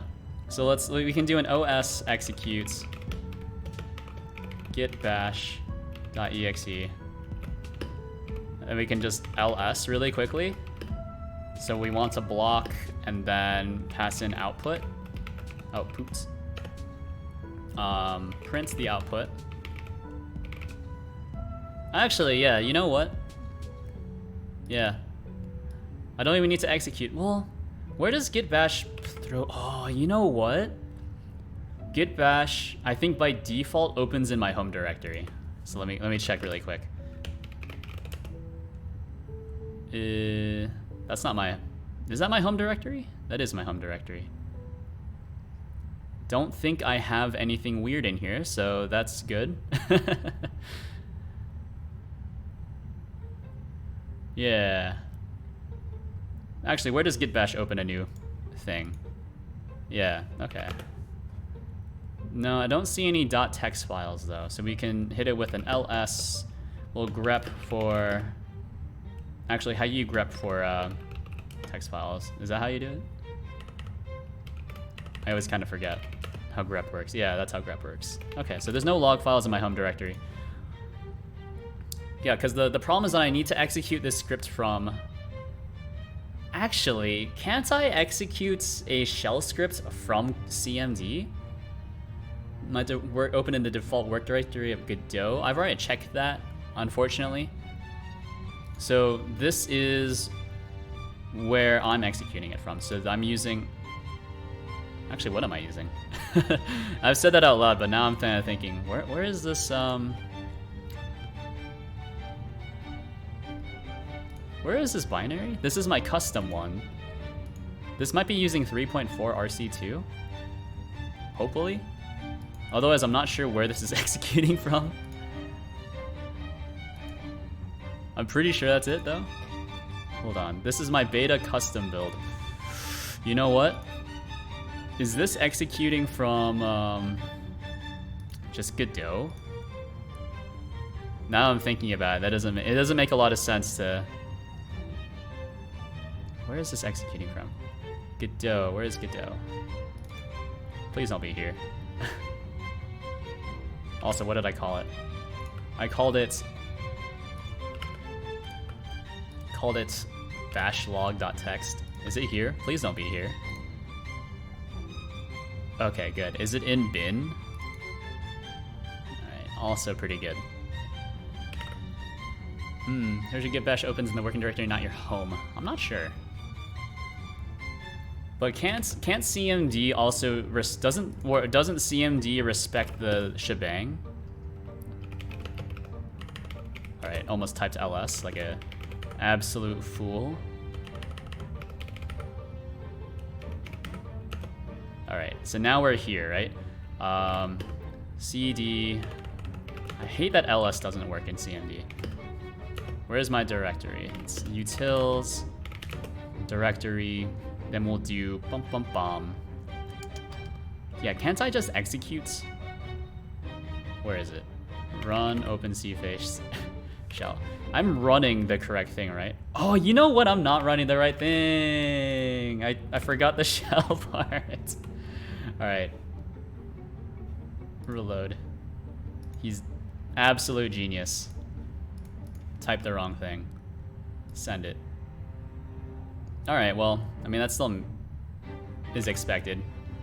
Does it save anything new?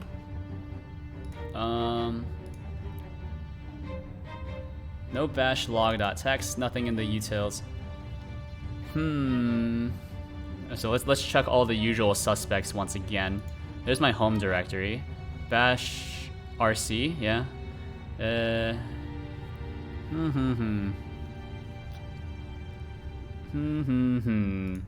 Dev, Godot. Look at OS execute. Why is there no arg to set the working directory? It's because it should use either the current work directory, which is either your, I think in debug it's just your project directory. I don't know actually. I shouldn't talk about things I'm not sure about. Yeah. Oh no. There's nothing there though. Face tracker stopped, was PID. How do I get the PID from, can't I just check task manager and see? Oh, task manager doesn't give me a PID, right?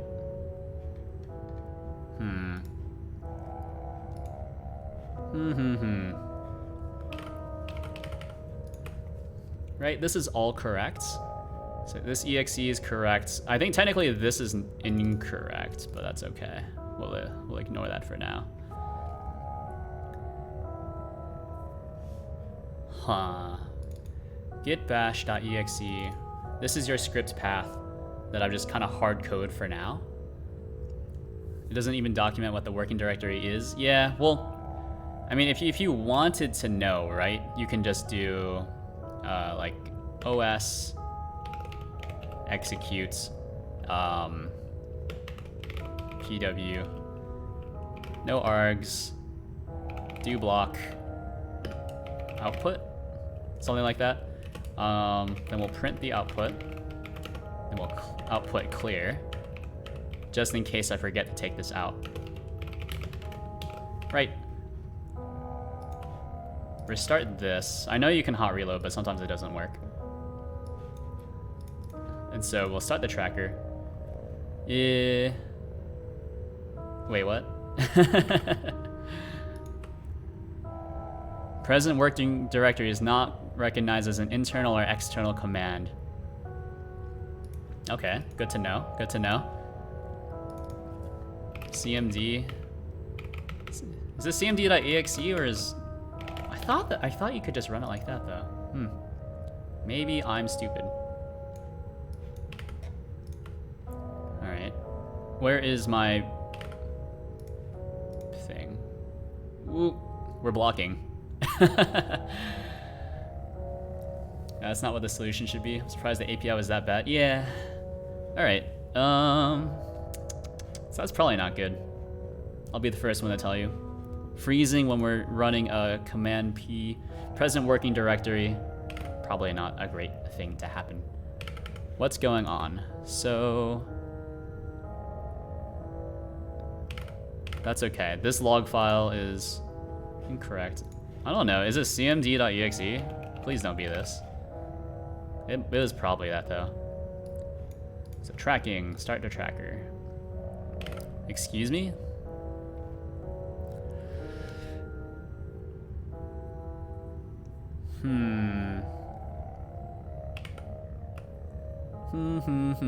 It's waiting for input. Is it waiting for input? Isn't this one of the examples in the documentation? Execute. OS execute ls. Or is it because I opened CMD in a different, I guess, tab, technically? Is that why? So we can just run a... No, because this failed when I just ran P... This is how you do it in CMD, right? Also, let's run this. Ooh, can't do that. Look for another app. I think PS tree PID should give you the PID of the track in the console when it's running.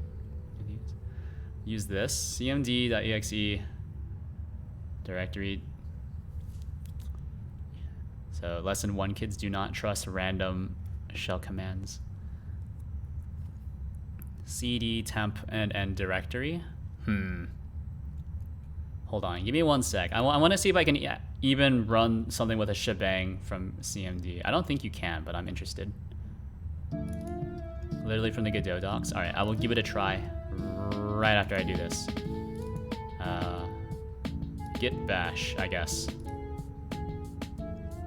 Doesn't appear to work, so that's cool.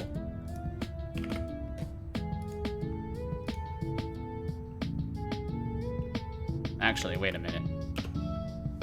Git for Windows. Alright. So it kind of executes and then just immediately fails as well. PS, PID being the PID of the parent program. Should give you the PID of the tracker in the console when it's running. Really? Alright, give me 1 sec. I'll try Nox thing first. I think I'm just gonna copy and paste it and hope it works. So that is this thing. I'm very confused.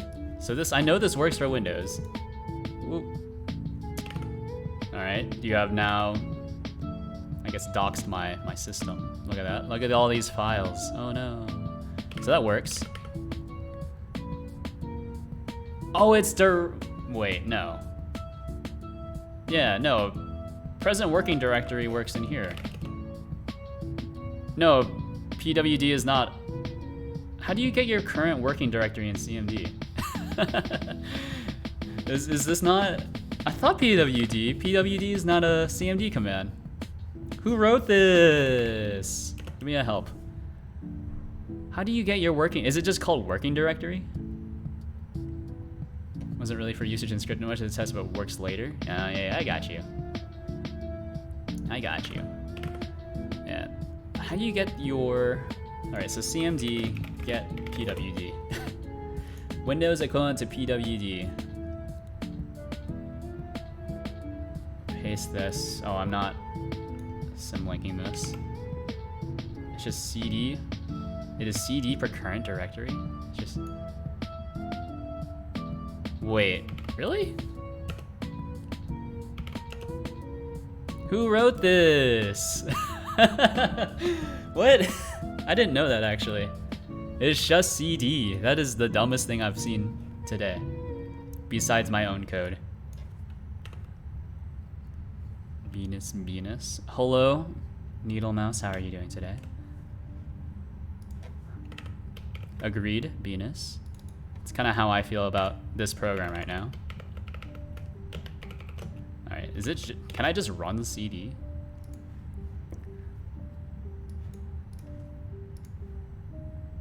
Yeah, okay, interesting. Yeah, so there we go. So it starts executing in my work folder, OpenCFaceGD. So C users, these, dev, OpenCFaceGD.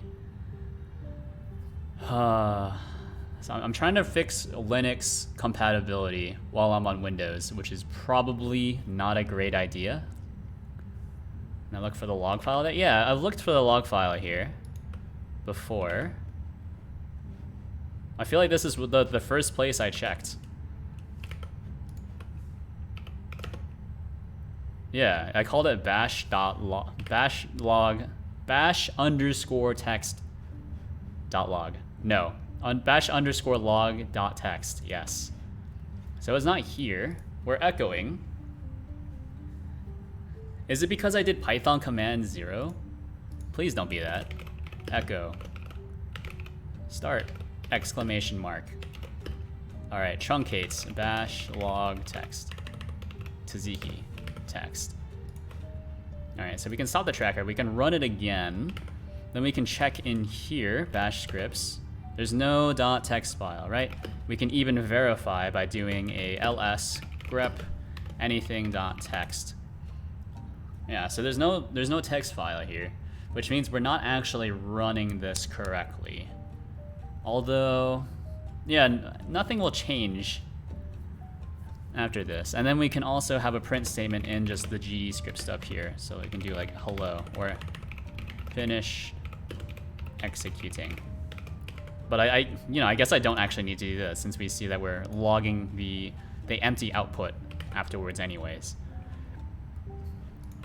This is tough. Yeah. It's not running anything. I don't see any outputs. We can even use the UI like a filthy casual. ls all. Yeah, let's ls all. ls all grep for text files. Sure, git bash works in CMD. I have no idea. In theory, that should work. I don't know. We can do Windows execute bash scripts. Yes, okay. So there are some files here. There's a way to run bash scripts on Windows, closed. Close, this question does not install Sigwin, no. Please, don't make me do this. Best option I can find is git Windows, yes. Git bash here will open up bash window. Going for something a little bit more native. No! Windows 10 native bash support? No. Git extensions, you can run an sh file from the command prompts. Full bash, yeah, I'm using git bash shell, but how do I run git bash from CMD? Windows run git bash from CMD, yes. Launch git bash from Windows command line. I would like to launch git bash from a Windows batch file. Okay. For XA, oh my god, please. No. I wanna buy Photoshop CSS from a sketchy dude. Why? Why would you want to buy from a sketchy dude when you can just go to your favorites Bay of Pirates? Is that still the go-to for less than legal software?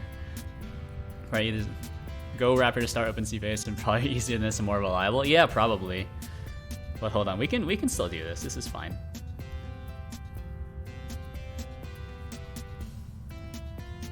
Yeah. Prefer to use git bash instead of git in the an environment variable and just calling hey.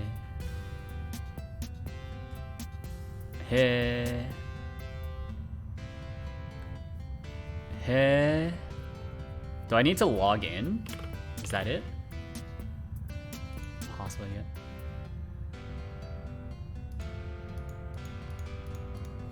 Hold on. So we do log in? Will that work? That doesn't sound right. CS6 editions. Adobe don't have any serial codes, you need to buy them. Why, wait, is it Adobe Photoshop CS6 is really old, isn't it? Photoshop CS6? How old is that?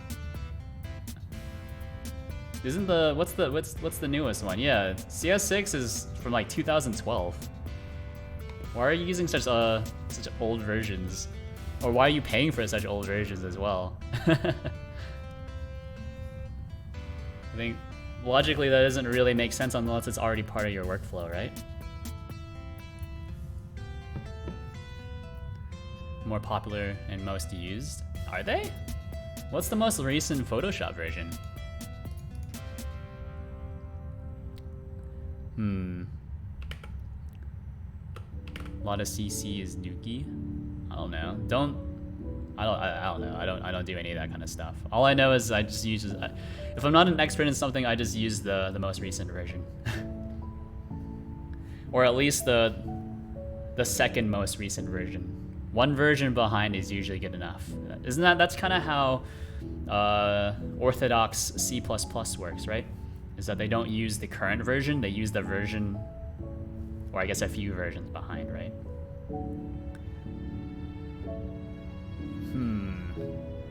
So we're still getting output. It's not really working. And also, we're not getting any output from Task Manager. Yeah. I want to say this will work, but I mean, I have a Linux computer to my left. I just don't. I'm not about to run that. It's somewhat off stream. Yeah, I think this is probably okay, I guess. Yeah. But I do know that in the export settings, I do need to make, let's see. We need to include .sh files. We're not about to export again.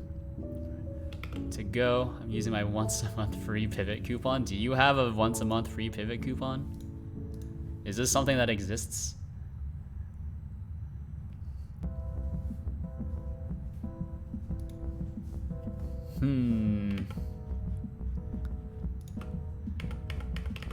Yeah, I think what I'm going to do is I'm gonna push this to, yeah, I'll push this to my repository, and I'll just pull this later on my Linux box. That should be okay.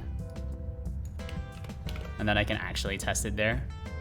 So instead of having to jump through so many hoops just to try to execute the shell script in git bash, I thought it'd be a lot easier. Actually, you know what? Why am I trying to execute from Godot, right? I know that Godot is able to execute bash scripts. What if I just execute it from here? So we go to utils. Don't even need to command it. We can just do this. Oop. Oop. Okay. No such file or directory. So it created a VNV. Oh, I'm on Windows. I'm on Windows. Windows does not create a bin file or a bin folder. It creates a lib folder. Who does this? Yes, of course. All right. What would you like me to write in Go? Knock. Oh, it's in scripts, by the way. Can't I symlink? So we can just symlink scripts to bin. Hard link not allowed for directory. All right, that's fair enough. What you're working on right now. Just rewrite the entire thing in Golang. Save your sanity. Absolutely not. I'm not about to write a Golang wrapper for a Godot program. Hold on, we can still do this. So move scripts to bin.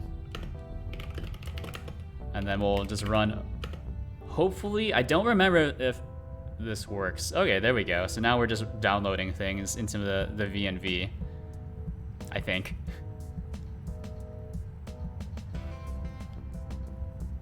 Hey, name F is not defined. Oh, because I forgot to, am I not in a VNV, by the way? Doesn't source. Did I just install these to my regular path? Pip list. Ah, it didn't activate on Windows. All right, that's fine. Yeah, I don't have deactivate, right? Yeah. That's fantastic. So it's a 4chan girl recently helped? What? Not the Godot part, just replace the whole starting OpenC face thing with a single exe, and Godot will just OX execute the Go wrapper. Oh, you know, there is an idea. There's an idea. There's an idea. Now we're just getting into all kinds of just mud. So we're using a Go script or a Go program, a compiled Go program, to execute a Python script, and we're calling that Go program from Godot.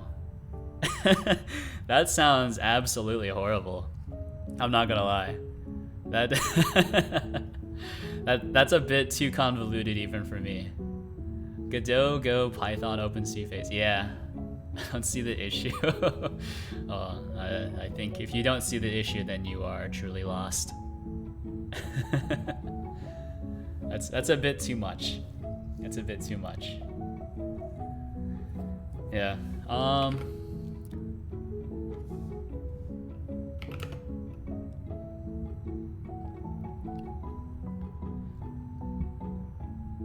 Also, did this not log anything? Oh, there is a bash log. Cat the bash log.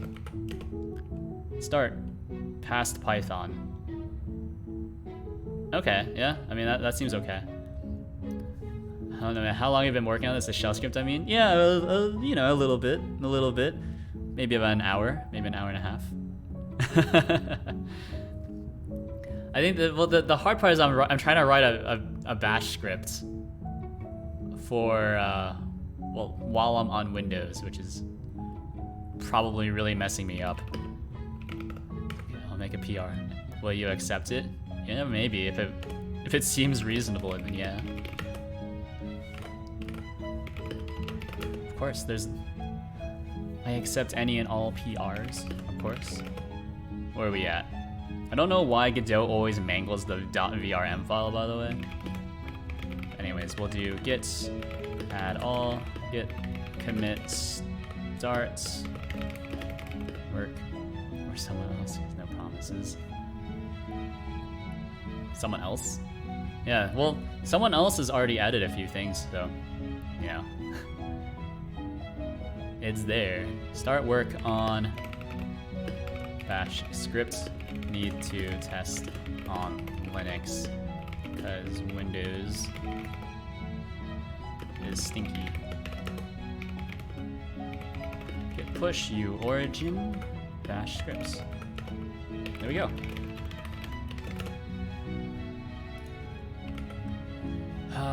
Yeah, I don't think this is possible to actually test on. Oh, camera's off. I don't think that this is actually possible to test on Windows, unfortunately. I tried. I gave it my best shot. But like I think the script makes sense. I think the script makes sense. So it just completely trashes your bash log file if you happen to have one. There shouldn't be, but there might be. We'll do all of this. We find the Python command. We didn't exit early. And then it successfully created a VNV, but it didn't source it correctly, which seems a bit weird. Although I don't think that you can source it from git bash on Windows, so that might be part of it. Makes sense. Yeah. And then we install everything into your VNV so it don't like muddy your native Python environment. And then, oh, you know what? I was probably missing these things, right? But bash is interpreted, so it just goes line by line anyways, right?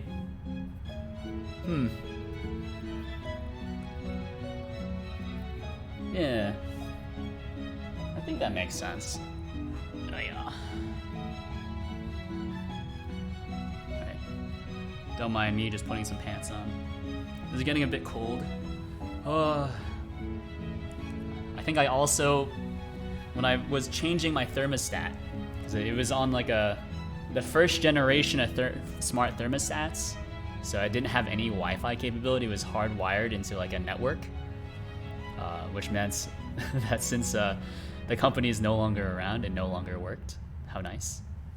When I was changing it out, I think I kind of messed up the installation so that the heating doesn't work. I need to get an HVAC tech out here to look at the wires.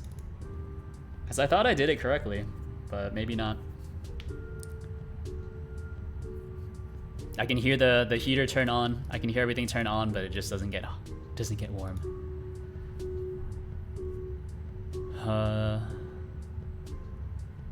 Luckily I have a space heater. Anyways, what other things do I need to work on then? Right? So we have facial expression support, probably not. starting, you know what? What if I just release this as a hotfix for now? You know what? I think I'm just gonna release a hotfix, at least for Linux support. And then we'll call that mission accomplished.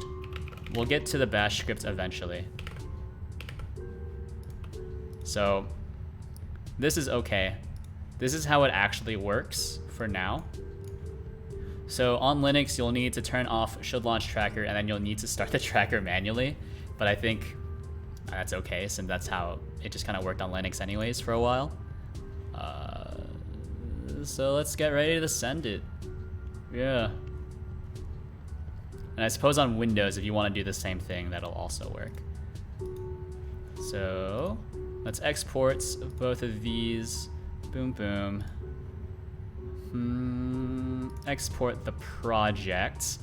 I feel like, yeah, actually, yeah, once you load a program, because this is the exe that I'm currently using to do all the face tracking, isn't it? Once you start the exe, you don't need to, it's all loaded into memory anyways. So we can just send it.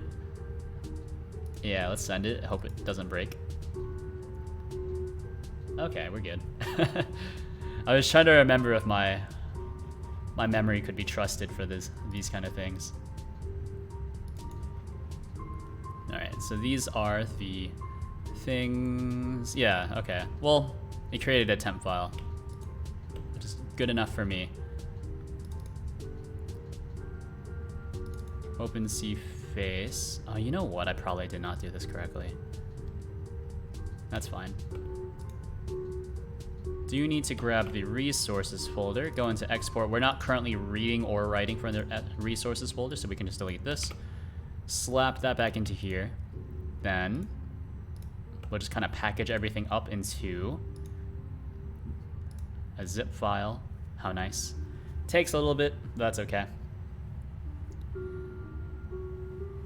Man, why is this taking so long? Is it because I'm currently running it? That might be. Maybe I should actually stop. You know what? We're gonna stop the face track. We'll stop the program really quickly, just so I don't mess anything up. I'm getting worried. Yeah, so there's your temp file, but we can get rid of that. Say goodbye. Export the project, send it one more time. exe is all the same. Resource is all the same. So, do I have the ability to do to write a short script to do all of this export stuff automatically? Yes.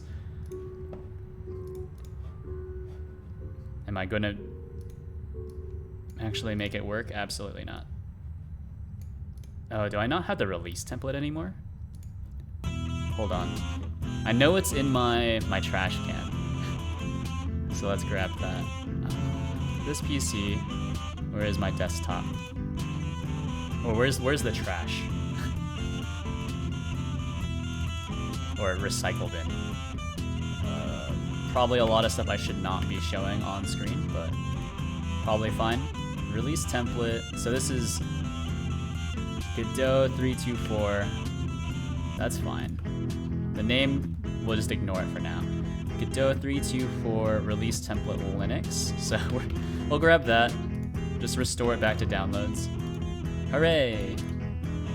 So exports. Create a new folder called Linux. Save the x86-64 there. Should also bring back like all the other UI screens I had. Nope, not that one. There we go. Godot is getting pretty slow. Not a good sign. Alright, there we go. Export Linux. So we'll need to grab resources. I guess just resources. And then OpenCFace, just regular OpenCFace. So we'll grab this. So OpenCFace. Let's see. Export Linux. Create a new folder. OpenCFace folder. And I'll also have to test this later on Linux. So everything's here. This, in theory, should work. So let's give it a try later. Yeah, and that's all I need, right? So there's the pack file, resource, yeah.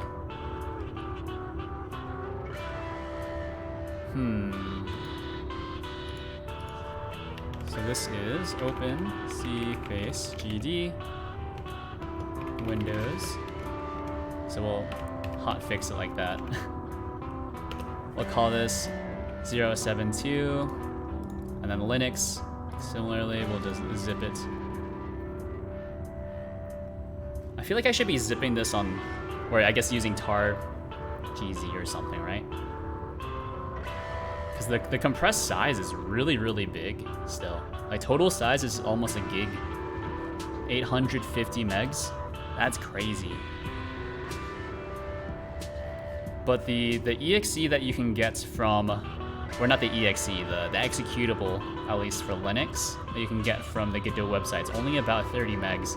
So there's something about Linux compression that Windows can't do very well. Yeah, I should probably actually be like compiling this on Linux and doing all the packaging on Linux as well. But I'm not going to. Or at least I'll do it later. Yeah, I think I can do a pre-release, right? Can't you do a pre-release on GitHub? So it doesn't actually publish it, but it's it does a thing. Yeah, you can draft a pre-release, right? Compare and pull request. Yeah, I guess we'll compare and pull request. Create a pull request. Yay! Releases. So draft new release, and then we'll save it as a draft. So then we'll call this open cface gd 072. So this will be 072. Create new tag on publish. Attach the binaries here. This one and this one. Yeah, and then we'll just save it, and then we'll grab it later from my Linux box, and I'll test it out after we finish uploading. So hotfix is the Linux stuff. So I think that is my main audience. Yeah, and while I wait, I guess I will look into the.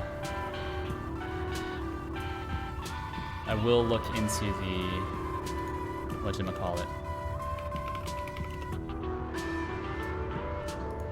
There's my Discord, by the way. Just had the poke the bot once to see if it was still there. Sometimes the bot gets disconnected and then it doesn't come back. So I do know that it's because of Twitch's IRC servers sometimes need to.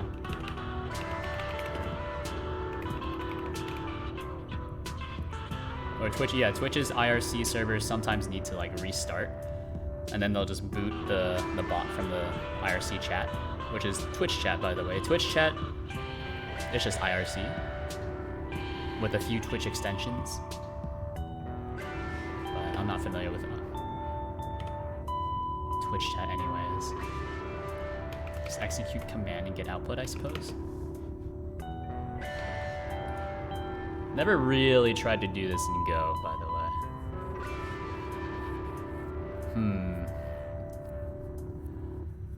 Okay, so I could do this in Go. I could do this in Go. This would just be extremely bizarre. I don't know. Golang executes Python scripts. Run an external Python script. So you need to do. I think as long as the Python script has the appropriate shebang, that should work, right? Is that how that works? Yeah, well, yeah. The Python script needs to have the appropriate shebang at the start, so you wouldn't want to do user local bin. Wouldn't it be, it'd be like user local bin like env, Python or something like that.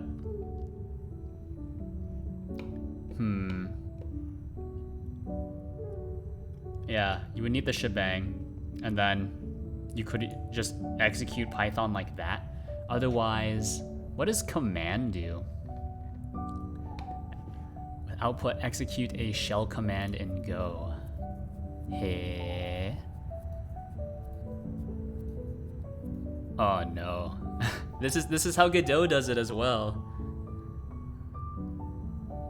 That's horrible. So a comma delimited list of commands.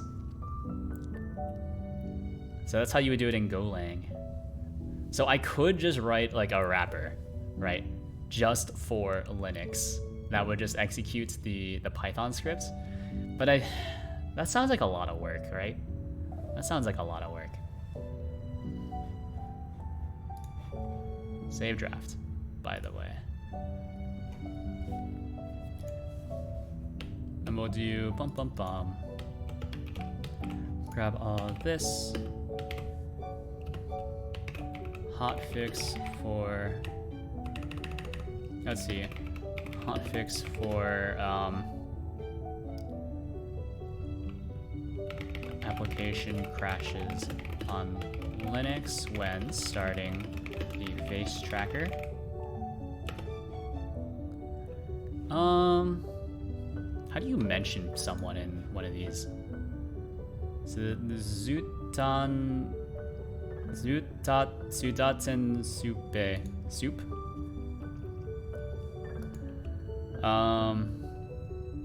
Let's see. So this is still going to be a draft because I still need to test. I actually need to test this on Linux beforehand because that's something I do need to fix. So thanks to this person for adding several enhancements to the tracker, or to starting the tracker.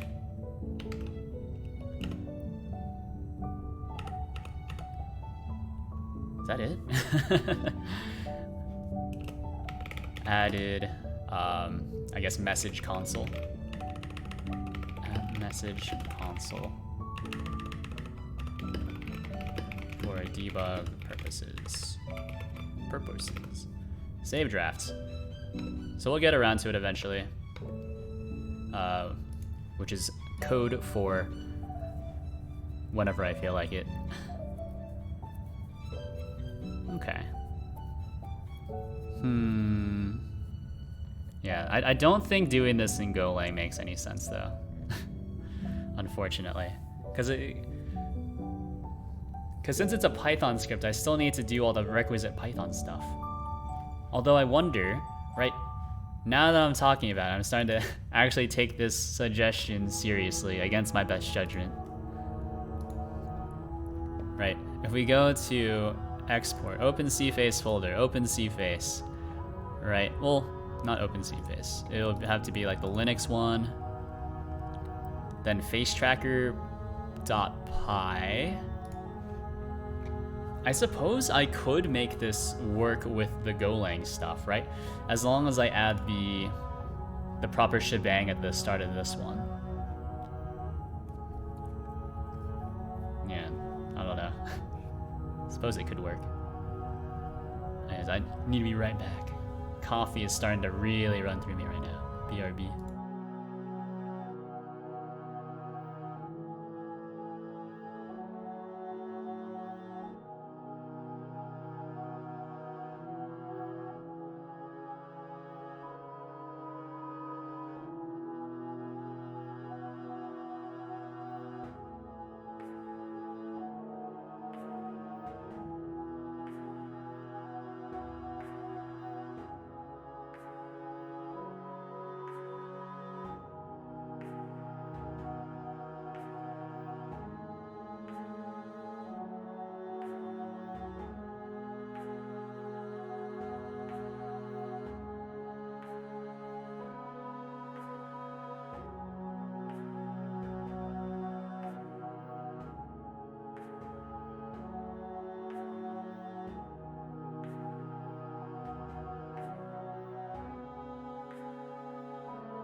Hello, I'm back.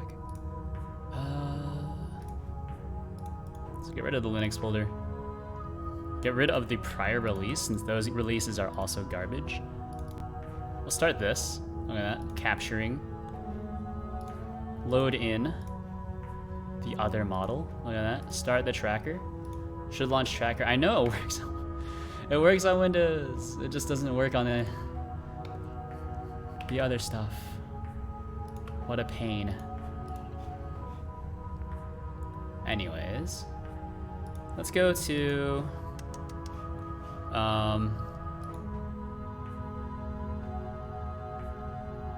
wait. What? Where is this executing from? What? No. Where is this executing from? Eh? Ooh. Process tried to write to a non-existent pipe. All right, that's a good sign. Not. Oh, all right. Just, oh, you know what? It was the other PIDs from the other processes that didn't close properly. I think. That's the current theory. I don't know if that's actually true or not. But I think that makes sense, right? Because I did just try to start like a million processes all at the same time. All right. So anyways, this is the other project. So someone was talking about merging iFacial mocap support into this thing, VSS, Virtual Streamer Software, which is, like, it's going to be the successor project to OpenCFace GD, which is the face tracking thing that you can see right now. So unfortunately, OpenCFace GD kind of hamstrung itself because has OpenCFace in the name, which is the tracker name. Gonna be honest, I didn't expect the piece of software to become as popular as it did. I say as popular, but I guess have as many stars as it did. Considering that I just kind of did it as a curiosity.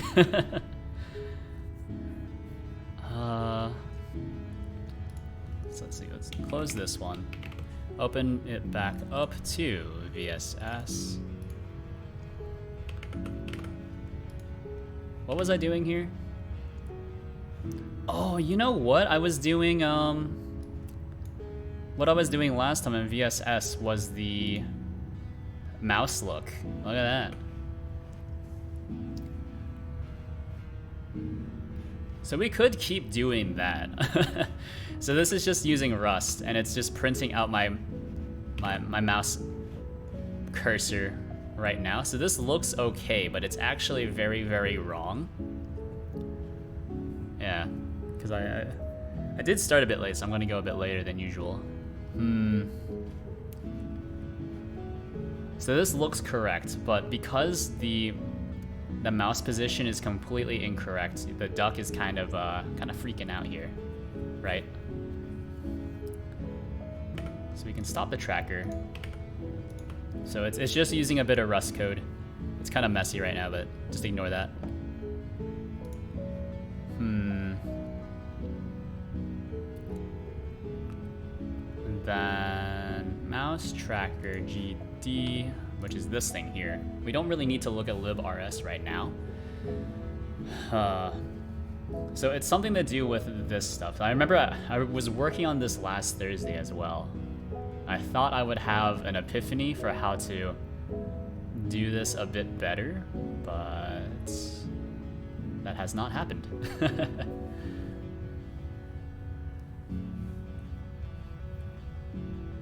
So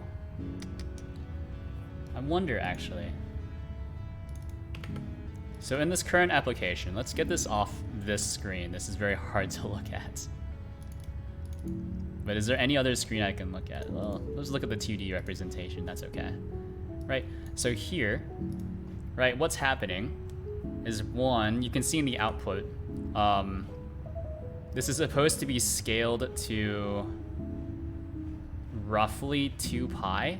So What is 2 pi? Pi is 3.14, so it should be like 7 max, but right now we are very, very wrong. So it's like negative 22. Well, it's at its greatest points, it's looks like roughly negative 34 and 40 as the two values, which doesn't seem quite right to me. And then when we go into the middle of the screen, okay, so we're at 0. Now we're at 0. Oh, look at that. We're at almost complete 0. And then we can... How does he do it? I'm in the complete midpoint of the screen. Yeah, and then once we get off the midpoint, then we kind of swing over to, you know, negative 621, which is very, very wrong. Yeah, look at that. I can be a competitive esport athlete. Look at that. I wonder, is that like a Windows thing where it will just kind of gravitate your mouse to the center of the screen? How does it do that? What's the value supposed to be? Well, it's supposed to be a value from 2 pi to 2 pi, right? We're not even 2 pi to 2 pi. It should be a value from pi to pi. Right, like you can see here, when I'm able to swing the mouse to the exact midpoint of the screen, the duck's head will roll all the way around like that. So the value is incorrect, but I think I'm multiplying it by somewhat incorrect value. You know what? What if we just multiply by pi? So, yeah, we can make this a bit easier to see. How do I? Is it not control? How do I make this bigger? Control.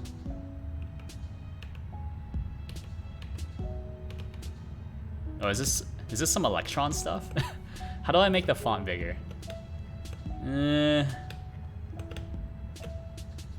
I don't want to make the UI bigger, but we can. Oh, what did I do? Yeah. I think I did some weird stuff here. All right.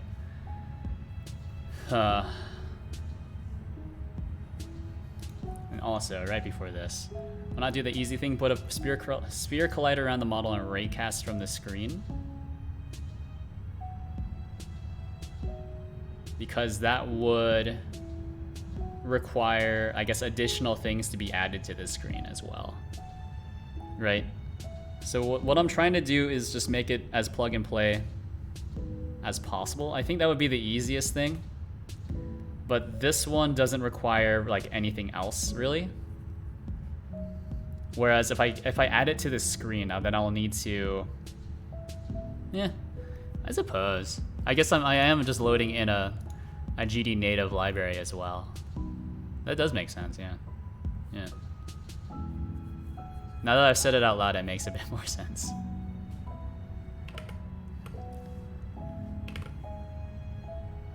Although I feel like this way, if I can get it working, it's cleaner.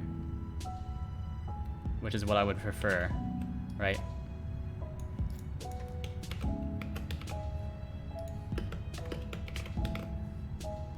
Yeah, so then I don't need to worry about cleaning up the sphere collider. I don't need to clean... Everything is more or less self-contained since this is just a script that just runs, right? And mouse logs me.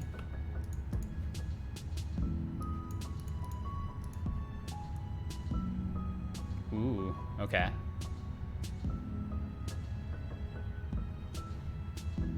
I feel like this is actually a bit more correct, but I'm not sure. Well, it's hard to say. Where's the midpoint? I have a friend that is encouraging me to do the Rust language. Rust is tough. I think Rust would be tough if it was your first language, because it has a lot of things that are, like, it's very popular. Once you learn it, I think you'll really like it. Lots of people seem to really like it as well.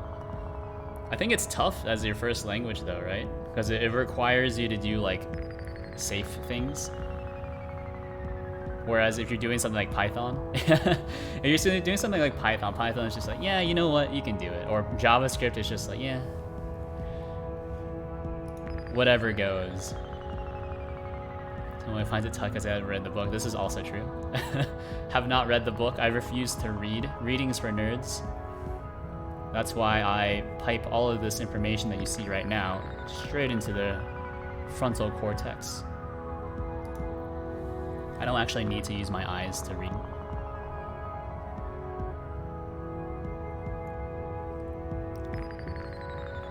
Learned it as their first language, and they have really good yeah, the documentation's really good, but I think it goes over a lot of things that are very confusing for a beginner as well. Right? Like, I think memory management, as someone who, if you're not familiar with how memory is managed and just in general, I think it's very confusing. Like lifetimes, what the heck is a lifetime? You know, what's a borrow? Why am I borrowing? Why can't I just access something? Not a great first line because it's transpiled. I think Hex is fine, right? Can't you just, you can also use, Hex also has a VM now, right?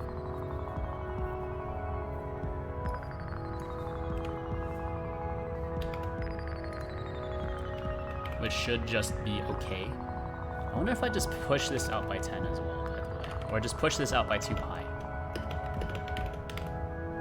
Wonder if that does anything. Or if we're just gonna like break our neck. We're at a slight tilt, which is probably okay. Then we can, whoop, don't press that button. You might learn, right? Hacks run into issues at the debug 2 languages and their libraries are hit or miss. Yeah. Hacks has been used for some good stuff, right?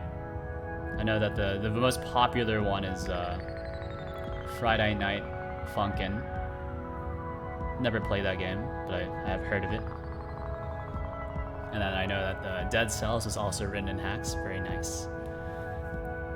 Some stranger on the internet tell you what to do.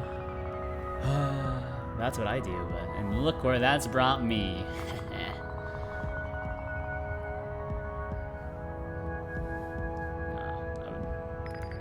I don't know. As always, my recommendation for a first language is always going to be Python.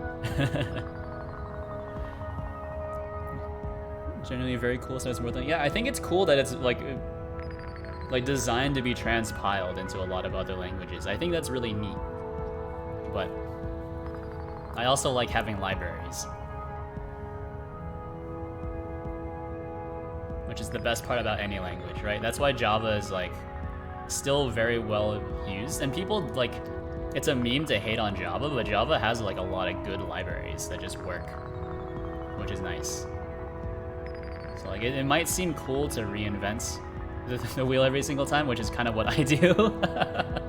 But if you actually need to get real work done, you should always use a library. So what we taught in university was very effective. Python or Java? I learned Java in university. Did pretty much no Python.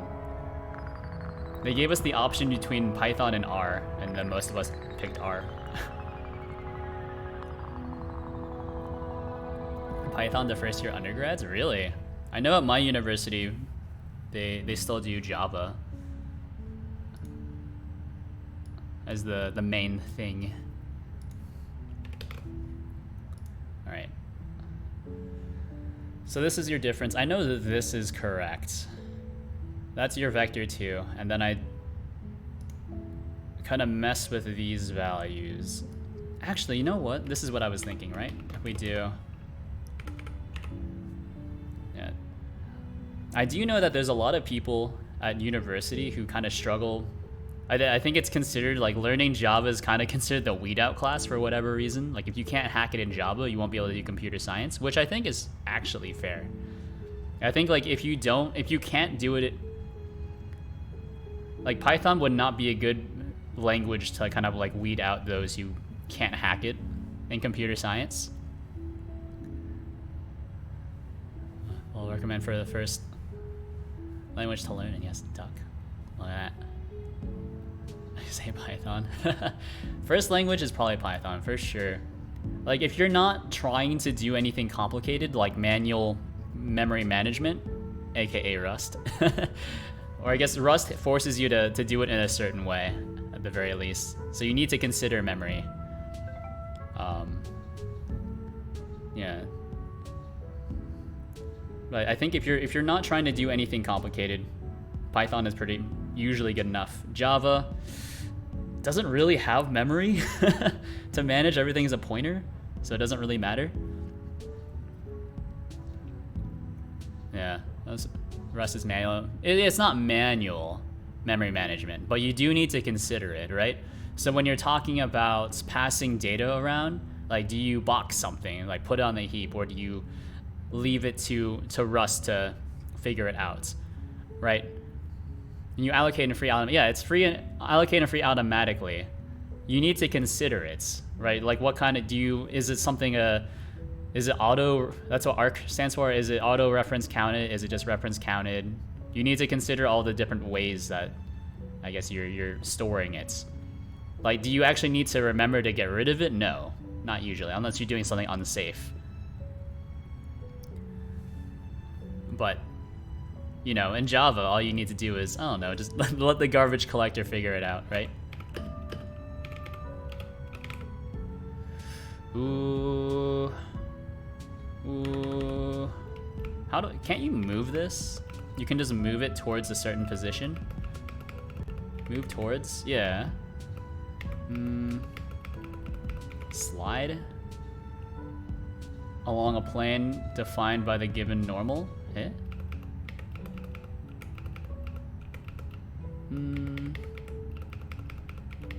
Distance 2. Move towards. We'll hit it with a vector 3 forward, probably, by, I don't know, fixed delta amount 1. Arc atomic reference counted. Oh, there we go.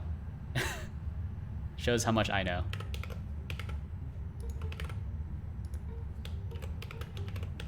And this is the guy that they're hiring to write a test harness in Rust. Oh no. But we'll figure it out. That's the best way to learn any language, in my opinion. It's just, you know, given a task, can you do it? Spoilers, the answer is yes in almost every single circumstance. Just read the book. I'll read the book if I need to read the book. I don't read unless I need to. Alright, I think this is the right idea to move towards. I still think that something's wrong with this, because I shouldn't be needing to multiply by 2pi twice, right? I want to get this done before I build in support for other languages, or I guess other face tracking backends, but for shame. Yeah, I mean, that's how I learned, that's pretty much how I learned, like, real Java, right? Like, I only had 2 programming courses or I guess I had 3 programming courses in university. Like, one intro to Java class, which was really easy. One J2E class, which is just, you know, how to use Java servlets, and then one class on R and SQL. Right? And so actually using real libraries like Spring Boot, Camel, all that good stuff. Just kind of learned it on the job. Like Java and Python, we can learn like that. Yeah, I would assume it would be a lot harder for something like for Rust, for sure. All right, so we're at. Is this roughly 0? This looks like it's zeroed out. How did this look before? Run the tracker. Stop the tracker. Am I doing something wrong? Should I? Yeah. So, yeah, it's that part when the head does a full 360. No scope. The paradigms like Prolog, Lisp, and Rust require reading to become effective. I feel like Lisp, you can just kind of figure it out. I think understanding macros is tough, for sure. But even then, like, as long as you can find the macro definition, right? Like kind of the same way that, what is it called in Java? Is it called a tag? Annotation. All you need to do is read the annotation and it'll just kind of tell you what it does. Annotations are more or less macros, in my opinion. Oh, Prologue though? Prologue is tough though. Prologue, that's tough. I've tried to read Prologue before, had no idea what I was looking at. Same with Haskell, but I think Haskell is more just like the syntax. I don't get. You need to be able to read either books or other people's code to be good at Lisp. Oh yeah. That's what I'm saying is like just being given a project, you need to implement something. And of course, not like starting a project from scratch. I think starting a project from scratch, that'll be tough in any language. But you know, given a project that more or less already works, and then you need to implement another part of it, or something that interacts with that project. That's kind of how I learn.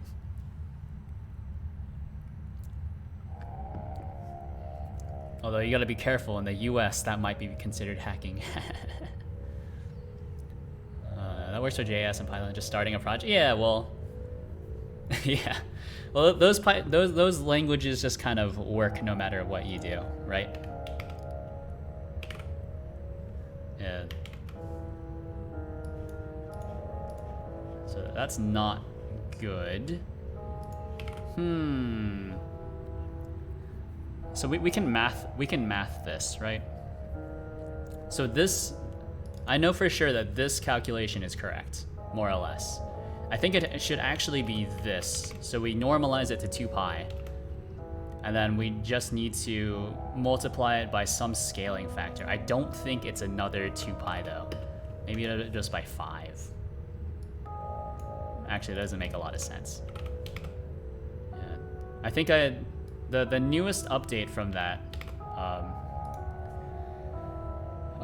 the case of the journalist being called a hacker, is that I think the university professor who was advising the journalist released a statement, and he lawyered up and saying that it was slander to say that it was hacking. So I hope he does try to fight it, because that's horrible.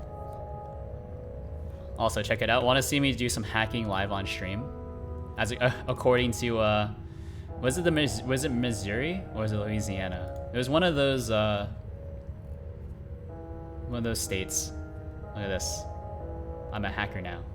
Hacker man.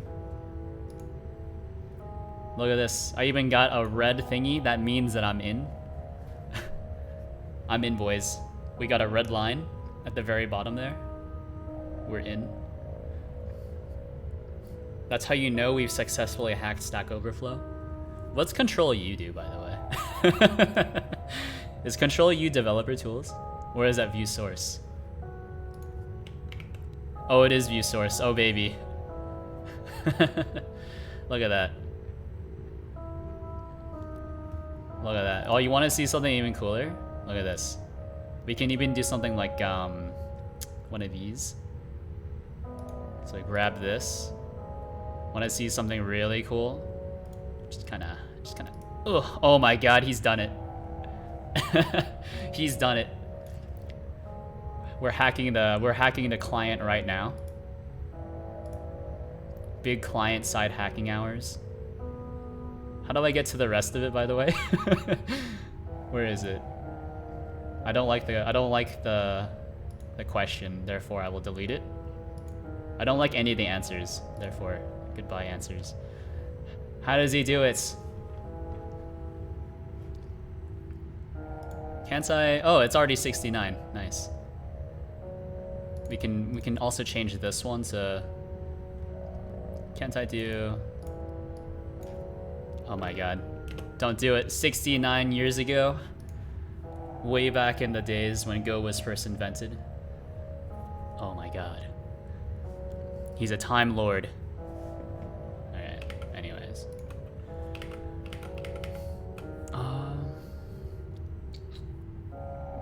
I might be arrested, but it's okay. I've done it for the greater good. Changing one very inconsequential Stack Overflow message that will not even be passed back to the server.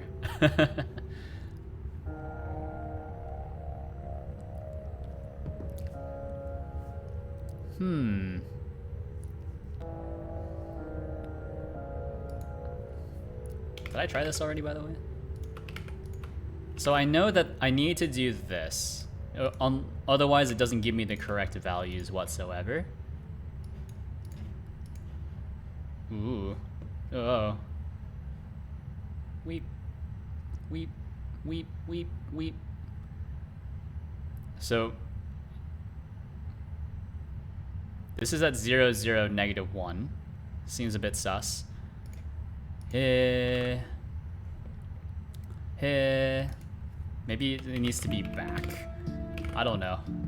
I forget. Did I move this in the opposite direction? Yeah. I don't know. See, this is the tough part, is that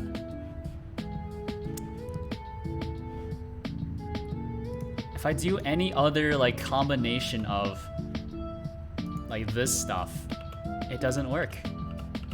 Any other combination doesn't give me anything that looks remotely correct. Like I know I need to do this because I need to translate the, I guess, the top of it, right? So usually what happens is that the flip points is in the middle of the screen, right? So that the head will do a complete 180.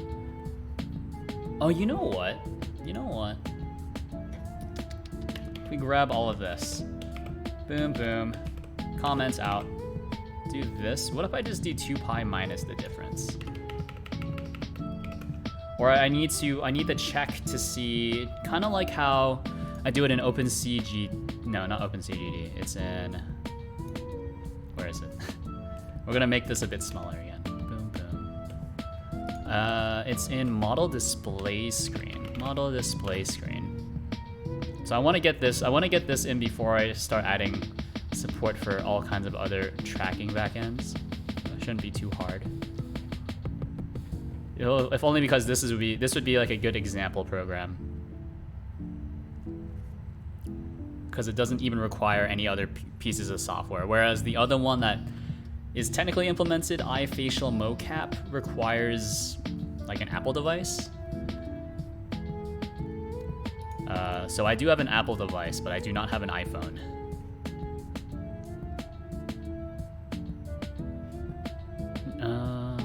Okay, so we can do... Have you played Detroit Beyond Human? I've watched a playthrough of it. Started playing last night. Do you want me to spoil it for you? No, I've watched a lot of playthroughs. I don't really like playing... I played a little bit of Heavy Rain, but I just got so bored. I got so bored. I was just like, yeah, no, I get it. I get it. I'm playing as the guy, and then Jason. I don't know. I got bored and then just watched the playthrough. I don't know. Like I need a bit more. I need a bit more interaction that isn't like QuickTime events. I'm really enjoying Detroit. Are you? So profound. Are robots human? Are humans the real speciesists? Oh no.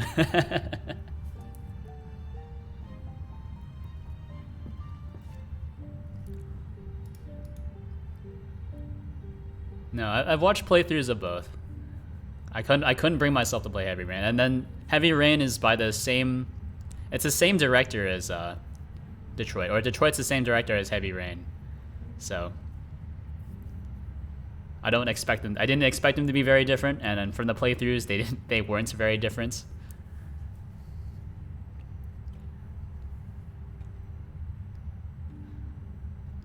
I guess it is kind of an American-centric view to be like, oh, it's about racism and whatever. I suppose it's also just in other places as well. I've just never lived in South Africa, or I don't know if that exists in Upside Down World. Of AI will censor you or not, but I enjoy how cinematic it is. Oh no. Boomer confirmed. I play video games for the cinematics. I can see why you like the Metal Gear Solid series. Got him. It's something with this, by the way. It's something with this. I just need to check the if diff y is less than 0, right? Then I need to do diff y is equal to 2 times pi minus plus difference in y, right? And then I don't need to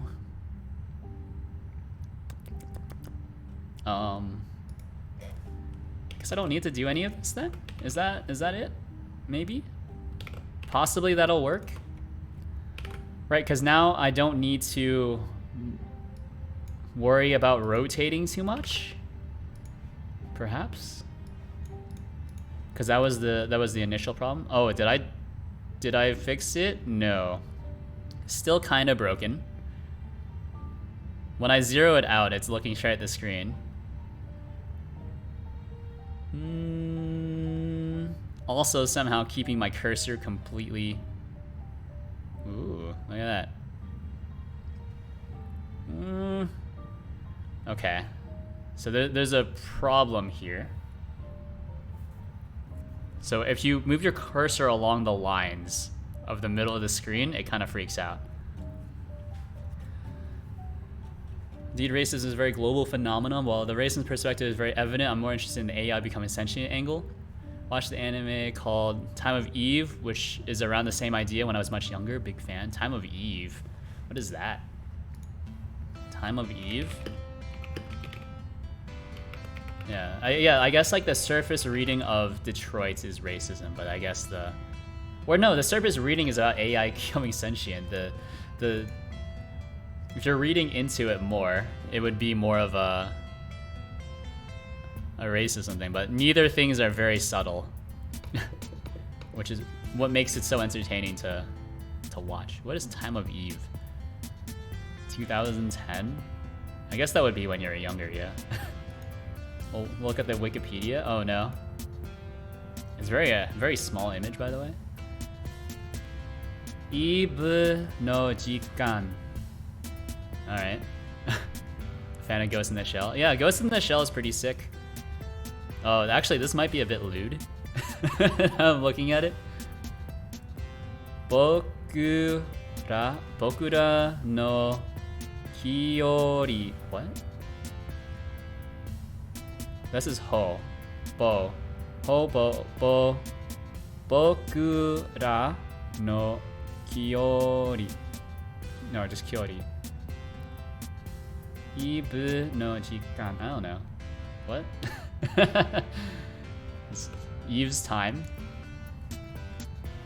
Ghost in the Shell, that is in my top list of anime related movies for sure.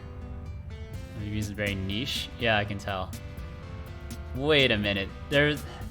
Oh, is it an anime or is it a movie? That's an anime, isn't it? It's an anime. Look at that, it has a 7.3 on IMDb. You've no Jikan. Dark Reader has failed me here. Future Japan, in a time when android housekeepers have become commonplace, society strictly abides by the 3 laws of robotics, which all androids must follow. Right, iRobot? Or whoever the other guy was. Something Asimov. Under the influence of the Robot Ethics Committee, androids are treated the same way as lesser technologies, such as household appliances. However, a minority with an adoration for androids exists, categorized as android-holics, and are shunned by the general public.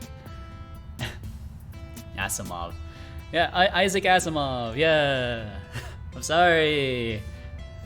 I've been talking for 3 hours. What do you want? Rikuo Sakisaka was raised to accept society's precept about androids and is perfectly aware they are not human. You call yourself a programmer? Well, I don't really deal with AI, right? I mostly just deal with, CI/CD, integration pipelines, that kind of good stuff.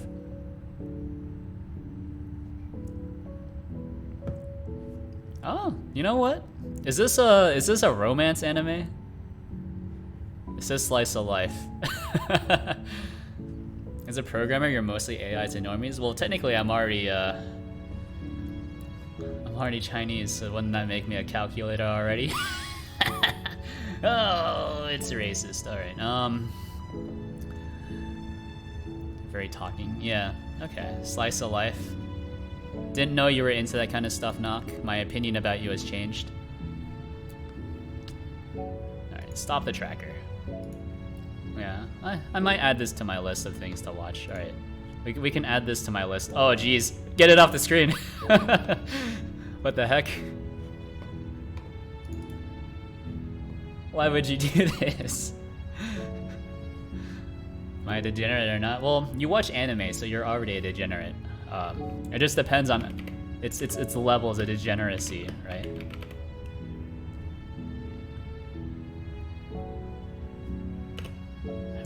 I know the truth. That's not me. That's not my post.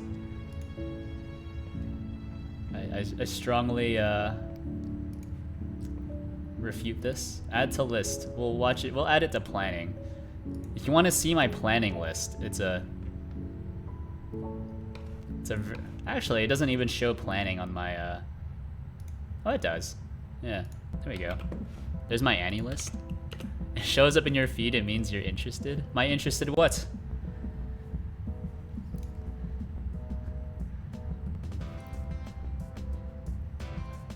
I don't know. Anyways, that's okay. It's not lewd. It's just Bowsette. It's just Bowsette. It's if you think that's lewd, then I think that says more about you than it does me. You know,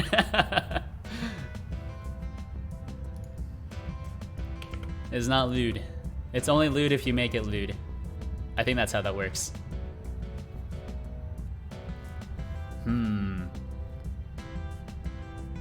Bowsette is a creation of the internet. She's inherently lewd. I don't know. Not enough of a internet connoisseur to make a value judgment like that. But I'm glad that you are outing these opinions in a safe space where no one can really judge you except for me. Can't deny the truth. It's okay. We don't talk about that. The head every single time just rolls over. So I feel like this is more correct besides this part, which is very incorrect. It's pretty cool how the head just kind of like flips over. There's a big dead zone in the very middle where I can do this. I can give the rubber duck some tummy scritches. Yeah, see, this is just more incorrect. I think I am pretty close to just spawning in like a sphere collider. And then, you know, just doing as you said. I think this makes more sense though, right? Because in this way I'll be able to I guess manually adjust it to the size of your screen. Yeah, like no, I know it works. I know it works. I just need to figure out how to make it work correctly. Because if I use a sphere collider, if I even use like an oval collider, aka, you know, the pill collider, right? Like I know it'll work, but I think scaling it up to different screen sizes will be kind of tough. Whereas if I can just do it completely during, you know, via math, it'll just work, right? As long as you're within your screen boundaries. Or if you're not, even if you're not within your screen boundaries, I guess your head will just break, but that's fine. So it's something like this. It's something like this. It's this thing right here. And for some reason, I'm not able to scroll. I'm not able to increase the text size. I can only increase the UI size. Maybe the easy way will give you some reference points for testing the correct way. Well, I know what the easy way is. I know it'll work 100%, right? It requires getting the viewport, and then doing a raycast from that position, just straight forward into the collider. But I can't reuse any of that. That's the problem. Like this point right here, this is correct, right? That's 100%. You have a real concrete reference point to compare. Well, the thing is, I know this is correct, if that makes sense. Like that's not really one of the things that's in question. Is I know this value is correct. It's just the transformation is incorrect. So even if I were to do the raycast to I guess a specific point, right? Implement that, raycast to a sphere collider to take up the entire screen. It doesn't really map back to, I guess, what we're trying to do here. Like, will it work? Yes. Will I be able to reuse any code? Not really, no. Like, we're not doing any transformations at that point. The hard part is trying to transform whatever this difference is to... I think the better thing to compare this against would be referencing value. Yeah, I already have a reference, right? I've already implemented this once for OpenCGD. So I know that this works 100%. So like I'm comparing some of the correction values. That's where I got this idea from. Right, so if our difference in y is less than 0, and then knowing that I'm normalizing this by 2 pi, right, I can, well, yeah, because doing any of this rotation stuff, hold on, is this correct, by the way? I know I was looking at this last time and also questioning if this is correct. Yeah, so I already have a working implementation here that works roughly the same way. So I don't need to do it the raycast way. All I need to do is somehow clean up the data so it matches this. Although now that I'm doing it, I'm kind of wondering if my initial implementation was just very, very wrong. And I've somehow worked around it. That would be very weird. And also very on brand for my style of programming.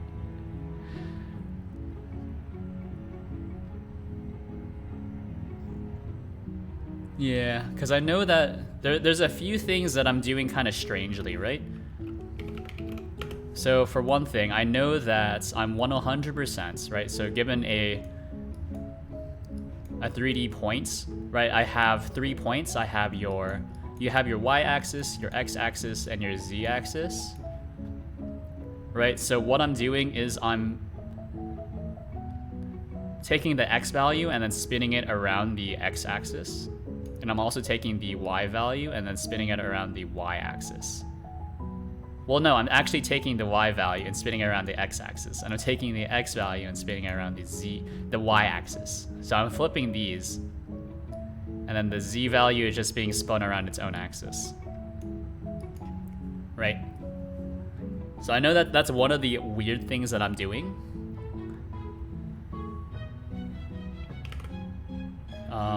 If only because like I have 3 values and I need to spin them somehow. Which is why I'm kind of doing it like you see here, right? Right, so we, the difference in y is being used as the x value here. The difference in x is being used as the x value, right? That makes sense. And then the z value is just more or less unchanged, but because we're just moving it straight towards the center point, it doesn't make a difference.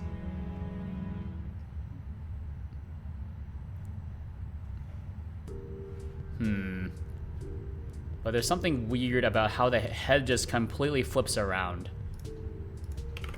And that's what I need to do. I need to print out the mouse position. There must be something wrong with the mouse position. Now I'm thinking about it, I've kind of noticed that I haven't really ever checked the mouse position. All I know is that this calculation is correct, right, to get the difference. But maybe this is actually incorrect. Maybe the mouse position is actually incorrect in the first place, and I'm not getting the real mouse position. You know what? No, I'm getting the real mouse position.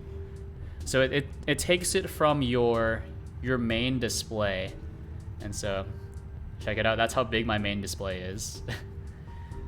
It's 256, no, or 2560 by 1440. Very, very chonky display. So that's correct. All right, verified. This is the right mouse position. Our difference, which is the screen middle normalized, that's also correct. And we'll just kind of very slowly verify every single one of these. We'll take it slow. So the difference, oh, and actually this is the difference normalized times 2 pi.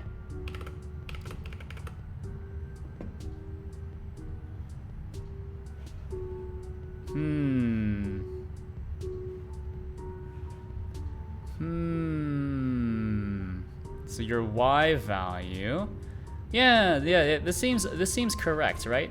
So the values that I'm getting are roughly, hold on, wait a minute.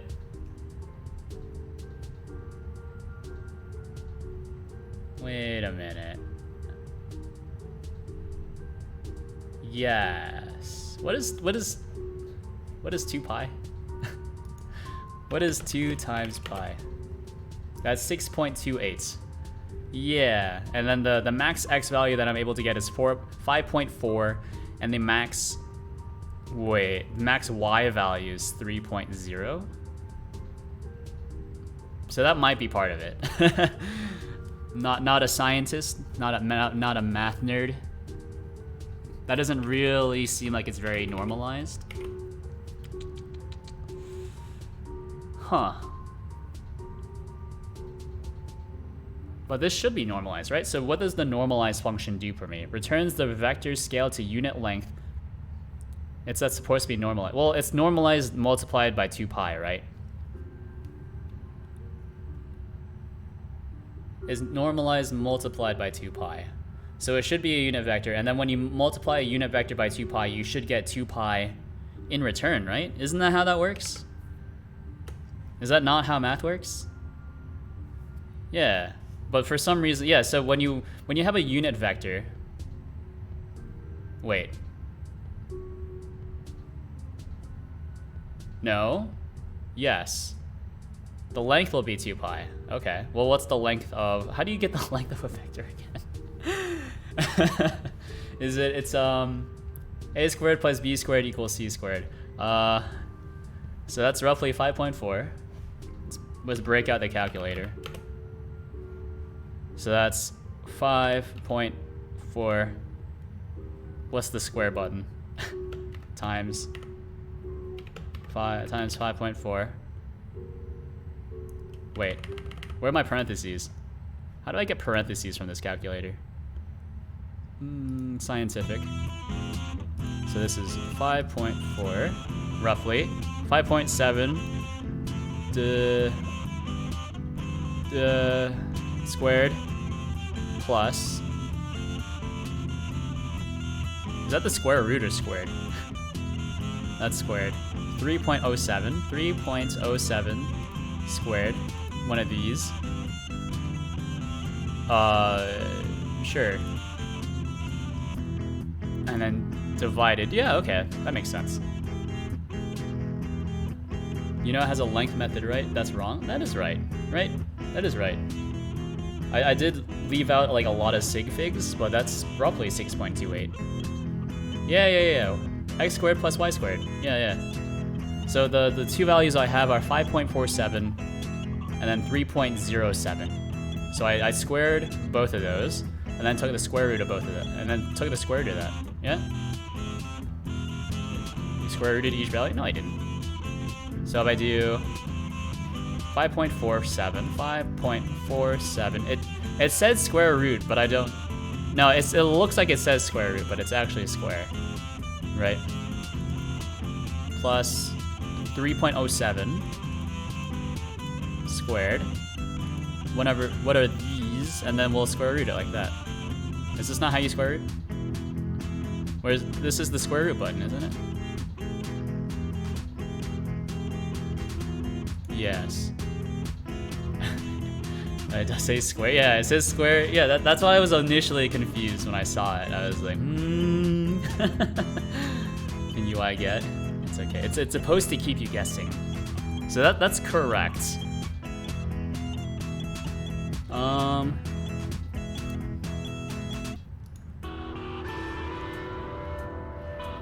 Thank you, Windows. Guess I should have been using the programmer calculator, am I right? Which means the next thing I need to check is... Where is this thing located? Mouse tracker? That's in trackers. Mouse tracker, GD. So we don't need to have this anymore. We should have just called the length method. Yeah, well, it's okay. I don't trust it. I don't trust it. So this might be a bit sus. Now I'm thinking about it. I guess we can do it your way. We can do it your way. We'll do diff length. Yeah, let's see what this gives us, right? Yeah, 6.28. Yeah, there we go. 6. Ooh. Wait a minute. Hold on. That's a bit weird. Hold on. 6.28 when it's down here. Then once we cross the midpoints of the screen, we actually start getting weird values. Well, I'm not paying attention to your math. I have my own algorithm taking my attention. That's fair enough. Fair enough. I'm just saying it out loud just for my own benefit, of course. Something's wrong with this calculation. There's a few calculations in here that are a bit weird. If we take this out...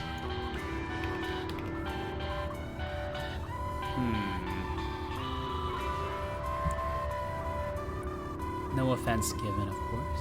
Or no offense taken. Just know that you've made an enemy for life. For not hanging on to my every single word.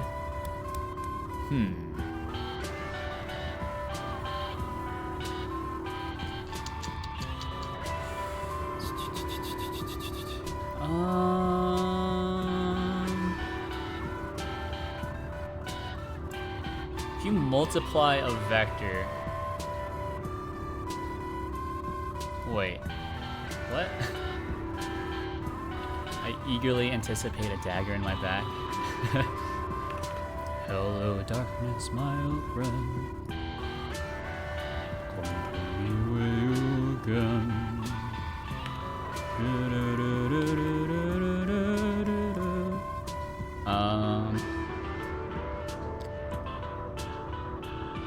So what does this give me?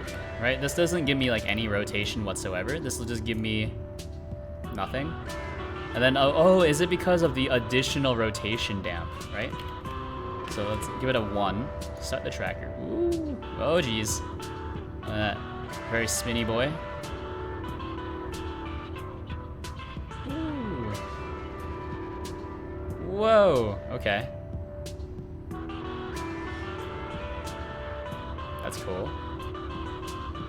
Whoop. Whoop. Whoop. Alright, so something is wrong here. Probably should not be doing that. If I had to guess, I don't know. I'm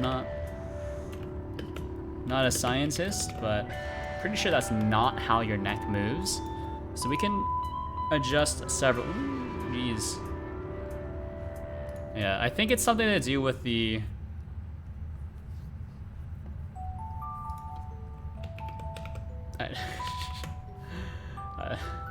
It has something to do with the rotation damp, but that doesn't really help me. Oh, no, maybe not.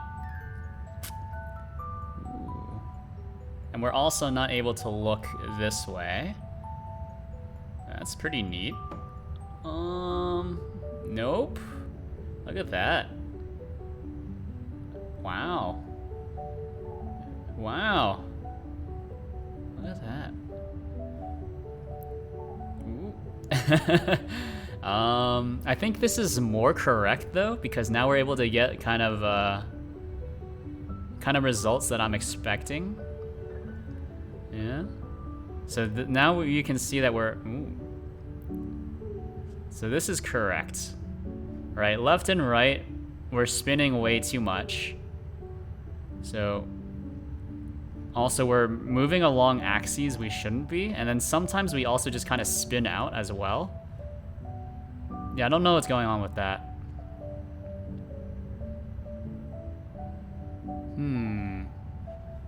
So we go up.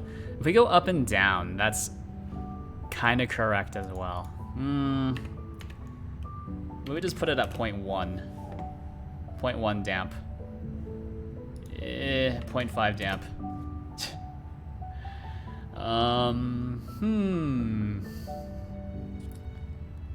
See, that almost looks correct, but it's not quite.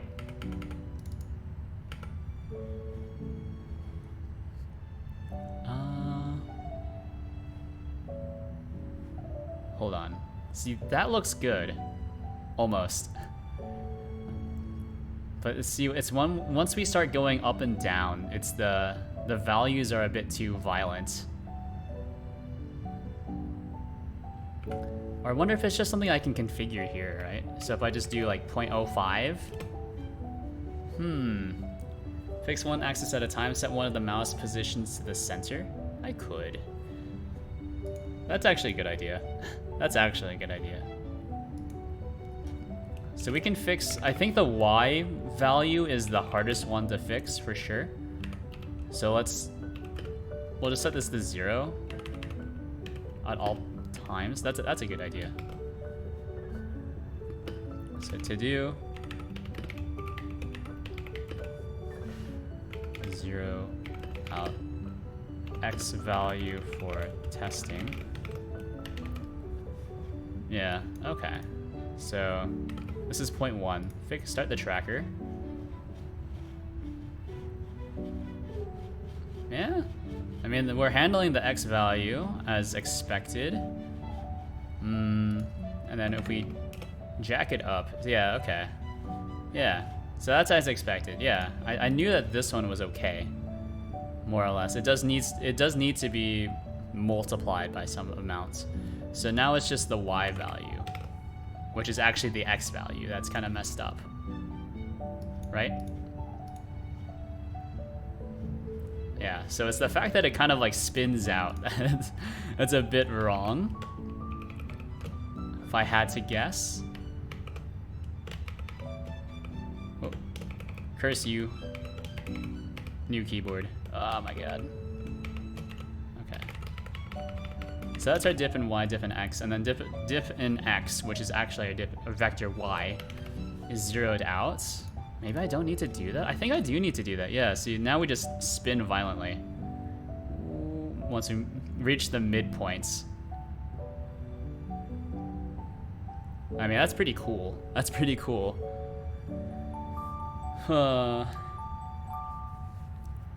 Is it possible that it's actually too...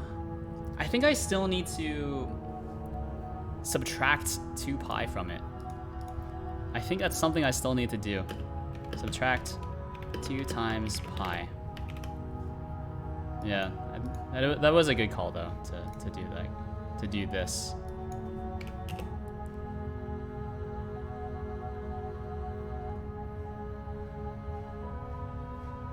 Maybe just subtract pi from it actually. Just regular pi. So that's our 1 value, right? Boom. Oh, geez. No, I think I do need to subtract 2 pi. So bring me back 2 pi. This looks okay. Rotates a bit too much. So this is good. I need to scale this to, hold on, so up. See, that's wrong. I think if the head actually just, if the head didn't do a full rotation, but instead it just bent over backwards, that would make a lot of sense to me. I wonder if I need to scale, these individually, right? So right now, what I'm doing is I'm multiplying both the values by 2 pi. Though I wonder if I just need to multiply the x value by 2 pi. And then diff and y needs to be multiplied by just regular pi. I wonder. I don't know. That actually almost seems reasonable to me. Surprisingly enough. Or maybe unsurprisingly enough. So we'll just multiply, we'll divide out one of the pies by dividing by 2. I swear this is how this works. So, up, down. That was almost correct. Actually, this is correct. He's done it. Look at that. This is correct. So now when we go all the way to the top of the screen, it's looking up. Then we go all the way to the bottom of the screen, it's still looking up. So now we're locked in on 2 pi. Or I guess now we have just a regular full rotation. I don't really know what happened here, I'm gonna be honest. But now we need to, I guess we just need to subtract regular pi, I think. If we just subtract regular pi, whoop, now we're just looking down. So now we need to subtract out 3 pi over 2, or just pi over 2, I think, and then I can look at what value that gives me. I think I'm still, yeah, I think the fact that it spins too high, or it's spinning too much is probably a bad thing. So that's correct. That's incorrect. Yeah, why does it spin so much now? Isn't this correct? So I need to adjust the value. Or what happens if I do, maybe, can't I just rotate this vector like this? So I can do vector is equal to vector rotated around the vector 3 x-axis by, what's a quarter pi? Pi over 2? Or what's a quarter of the unit circle? Unit circle is 2 pi. 180 is just regular pi. Pi over 2. Yeah? Yeah? Doesn't hit? Wait, what? What are you expecting? Vector 3, huh? Too few arguments for rotated. Yeah, what? At rotated, call argument 1. Oh, okay. This needs to be, I guess, right? The right axis, not axis up. Maybe? Ooh. Whoa. That's intense. So now it's giving me a bit of Z rotation as well. So that's pretty neat. So let's also zero out the Z because we're doing a kind of a raw rotation here. Or I guess I should do this afterwards. So one of these, after we zero everything out, so we can kind of get rid of a few of these variables. Down, down, down, down. Expected, and then this is just wrong. So we're not actually rotating around pi over 2. Is it pi over 4? But that doesn't seem right at all. Pi over 4? What does a unit circle look like? Isn't this a unit circle? So this is a unit circle, right? 0, pi. Then this is 2 pi as well. Which means that this must be half pi. And then this must be 3 pi over 2. Eh? Pi over 4 should not work here.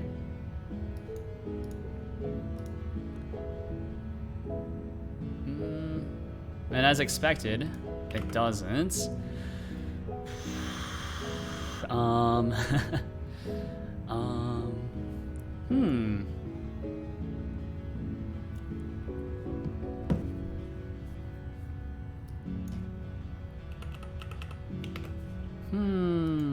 So let's get rid of this.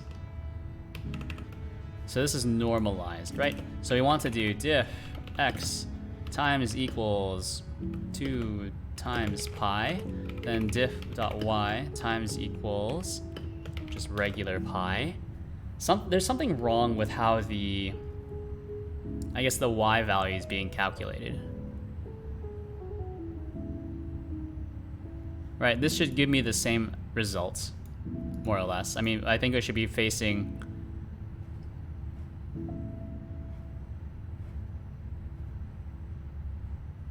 Huh? What?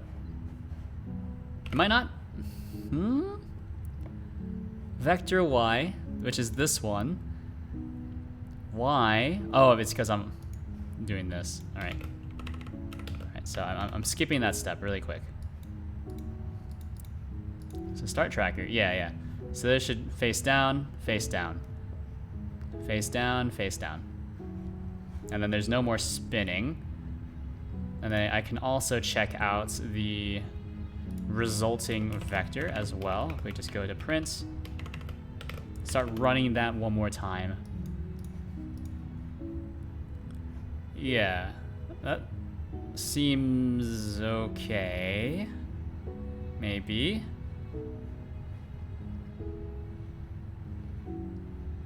Yeah, and also, yeah, the fact that... Yeah.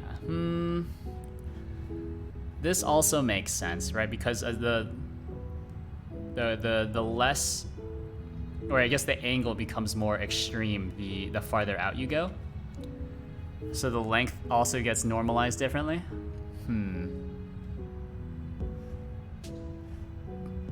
Yeah, so the less your x length is, the longer your y length will be scaled. Of course, because we're always doing it according to 2 pi. So if there's no x length to apply 2 pi to, then 2 pi will be instead applied to your y rotation. Yes. And so this is facing straight up. I wonder if that's correct. So if I just rotate this...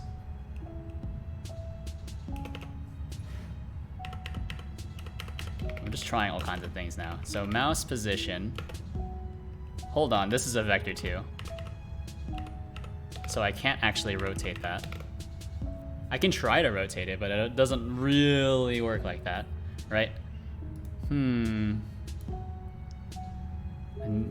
didn't I already try this as well? So we do vector is equal to vector rotated around vector 3 right by pi over 2, right? I did try this.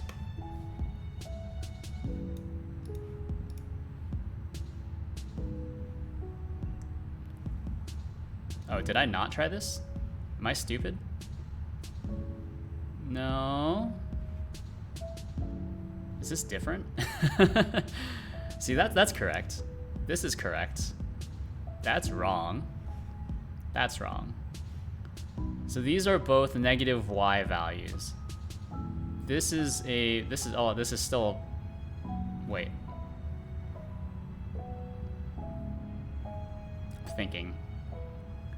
I'm thinking. Maybe I need to check to see if the y value is, what's pi over? Oh, right, yeah. 2 pi divided by 2 is indeed just regular pi, yes. So regular pi is 3.14. Okay, what's half a regular pi? Pi over 4. Pi over 4 is 1 point... Yeah, okay. Well, that's not 1.57. This is negative 1.6 flats.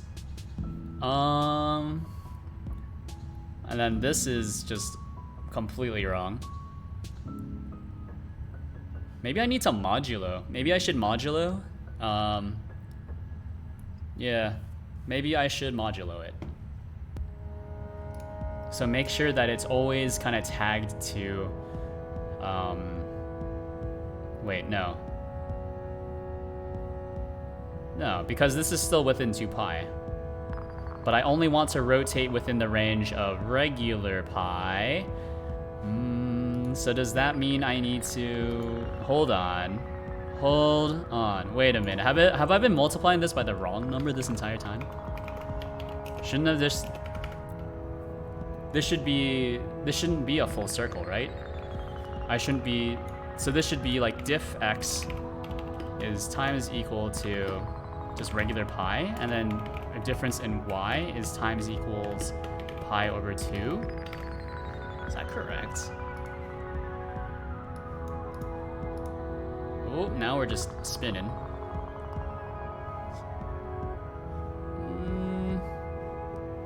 We are also doing this, which is rotating around pi over 2, which we don't want to do, I think. Otherwise, well, maybe, I don't know. This is the same result, so that's really cool. Although the output looks a bit more as expected. So this is 3.9. And then we go all the way down, that's 2.37. And then once we go down here, this is 1.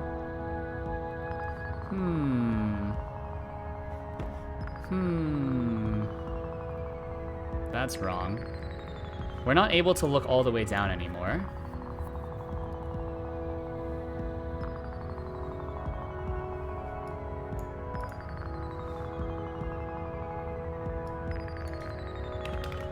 Let's have these both be multiplied by pi? Really just guessing. No. No. See, now this is almost the same functionality as before. See, I just need to rotate it by... No, it needs to be pi over 2. It needs to be rotated by 3 pi over 2, maybe just pi over 2 in that vector, and we don't want to rotate but using the built-in rotate function. All right, that's good. Not entirely sure what I did, but he's done it. All right, let's give it a try with both vectors now. Ooh, geez. Look at that. Lots of spinning. It's a bit too sensitive.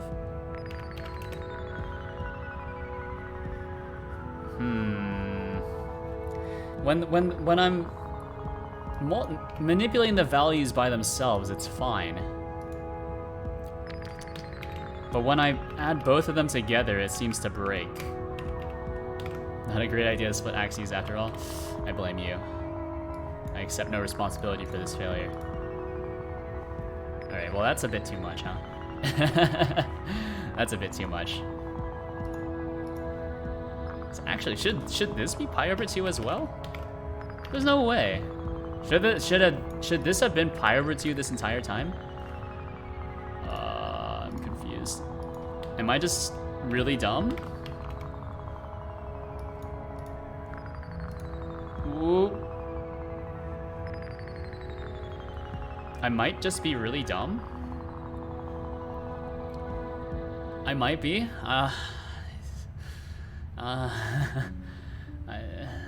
Well, no, we can't look. Hold on. We.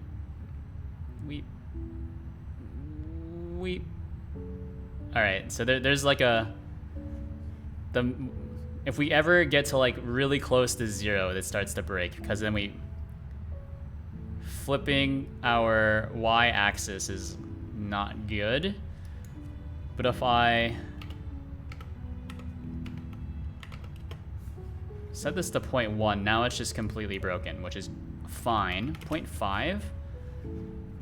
Just 0.1? Completely broken still. 0.5? Didn't I already try that? Now we're just completely upside down.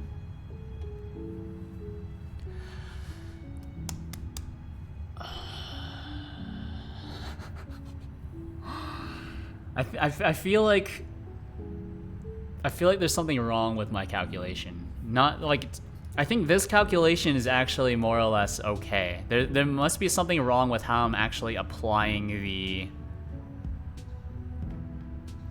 There must be something wrong with how I'm applying the rotation data at this point. Maybe you programmed for too long today? It's only been nearly 4 hours.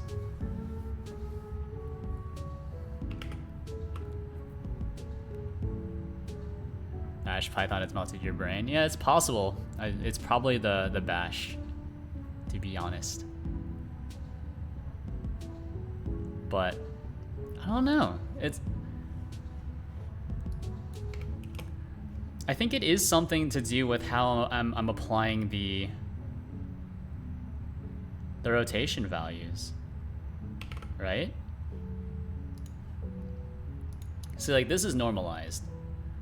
Then I multiply both of these by pi over 2. Pi over 2 on a unit circle is just a quarter rotation, right? Which means the duck should only be moving. Wait. Yes. Duck should only be moving like a quarter of the amount it is right now, but I'm applying it. Am I applying it twice?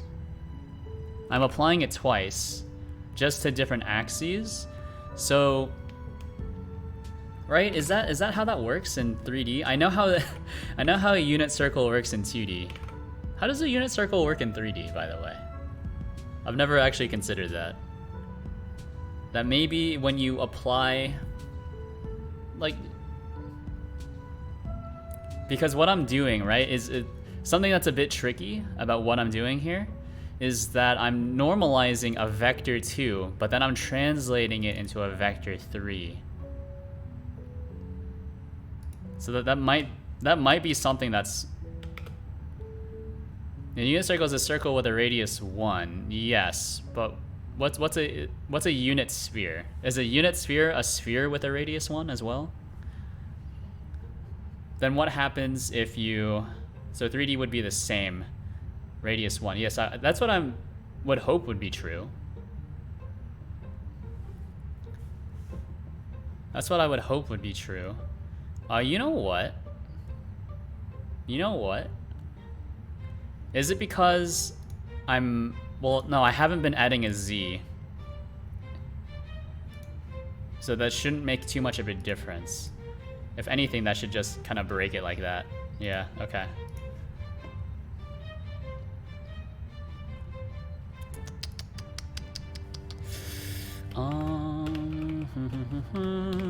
Hold on.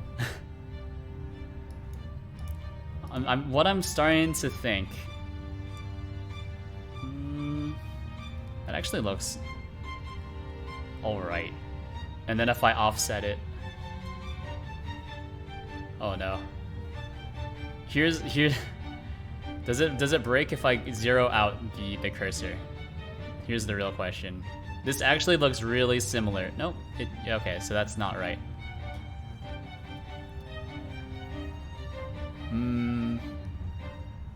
Huh. Anyways, what I was thinking was, what if I do mouse position, right? Mouse position is your. Hold on. Wait, no. Your screen middle is a vector 2. Your mouse position is also a vector 2. What I was thinking was, what if I convert this into a vector 3 beforehand? So we have our, I guess, var, our pre-diff, which is a vector 3, right? Equal to a vector 3 of our mouse position x minus your screen middle x, your mouse position y, minus your screen middle y, and then also your, I guess just your vector, your z component of the vector. And then we'll comment that out. Then your regular diff, which will be... Wait, hold on. No, we can still do regular diff. Hold on. Thinking. Brain shutting down. All right, so we have a normal. This is our normalized vector. All right, just get rid of all this. Then multiply everything by pi over 2. So that should be fine. Get rid of this. Then our var vector. Wait. No, this is the same stuff, right?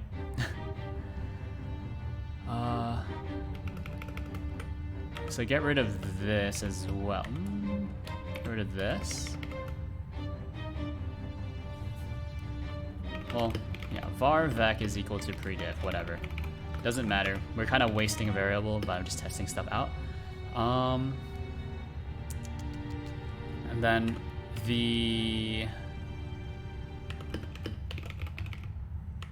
we'll need to flip some of these values around, yes. So this is a vector 3 with prediff. I don't know why I called it prediff. Prediff y, prediff x, and then prediff z. And so now I'm actually accounting for the, I guess, the z-axis before the normalization, which might help. Maybe. Nope. Nope. Not at all. Well, actually, this looks okay.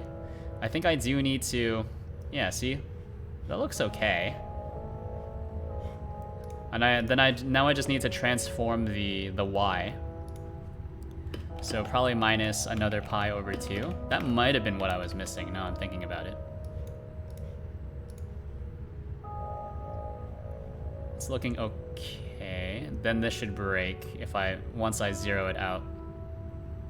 If I'm able to zero it out. This is pretty close to 0.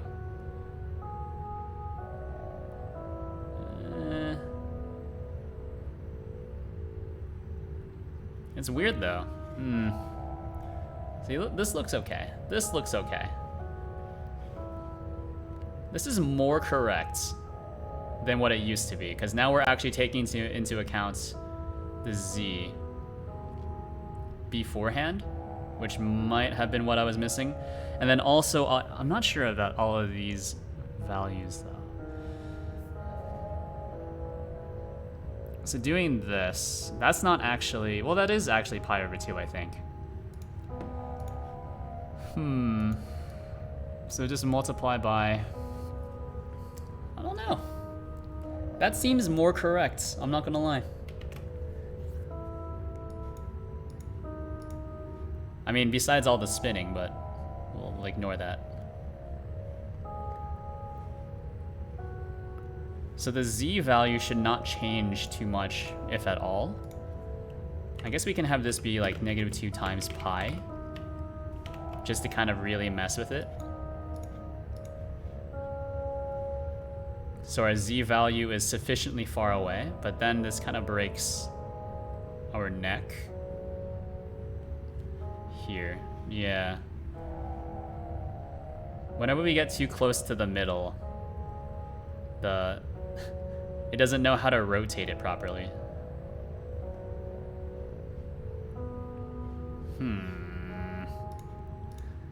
I feel like maybe it's just pi. I don't know. I don't know.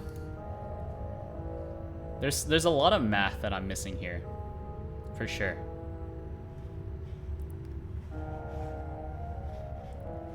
Although I do want to say that it's probably -2 pi.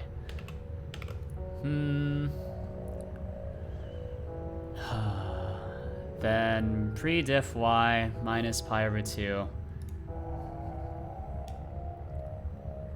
Yeah, you know what? I think I'm gonna call it a day. I'm a little confused. This is something I need to probably break out the pencil and paper at some point and then just map it out. All the transformations, which is like absolutely not my strong point.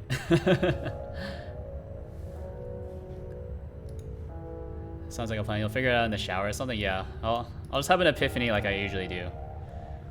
There is something wrong with how the head spins as well.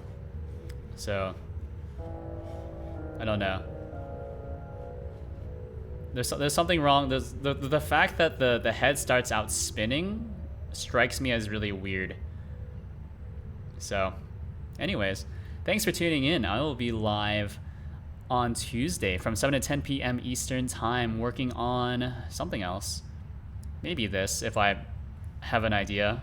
Although probably once I figure this out, I'll, you know, work on this as soon as possible. But yeah, give the channel a follow if you haven't already. I have a Discord, which you can find here. Ping the bot. Look at that. There's the Discord. I wrote the bot, by the way. Also wrote the overlay. Look at that. See you later, Knock. Also wrote to this application here. Look at that. Wow. Find all of this stuff on my GitHub, linked in chat or in my description down below. And yeah, thanks for tuning in. Let's find someone to raid, I guess. Any suggestions? Anyone doing Godot stuff? Anyone doing Godot? I'll pass it on. Alright, well, there's Jitspo, but Jitspo is...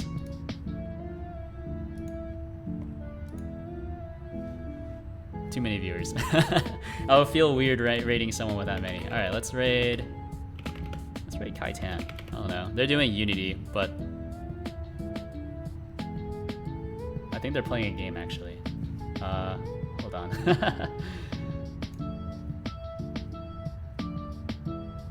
I don't know. Whatever I can. Kaitan anyways. Get sense. Anyways, thanks for tuning in. As mentioned previously, live on Tuesday from 7 to 10 p.m. Eastern Time. Probably longer. And yeah. Goodbye.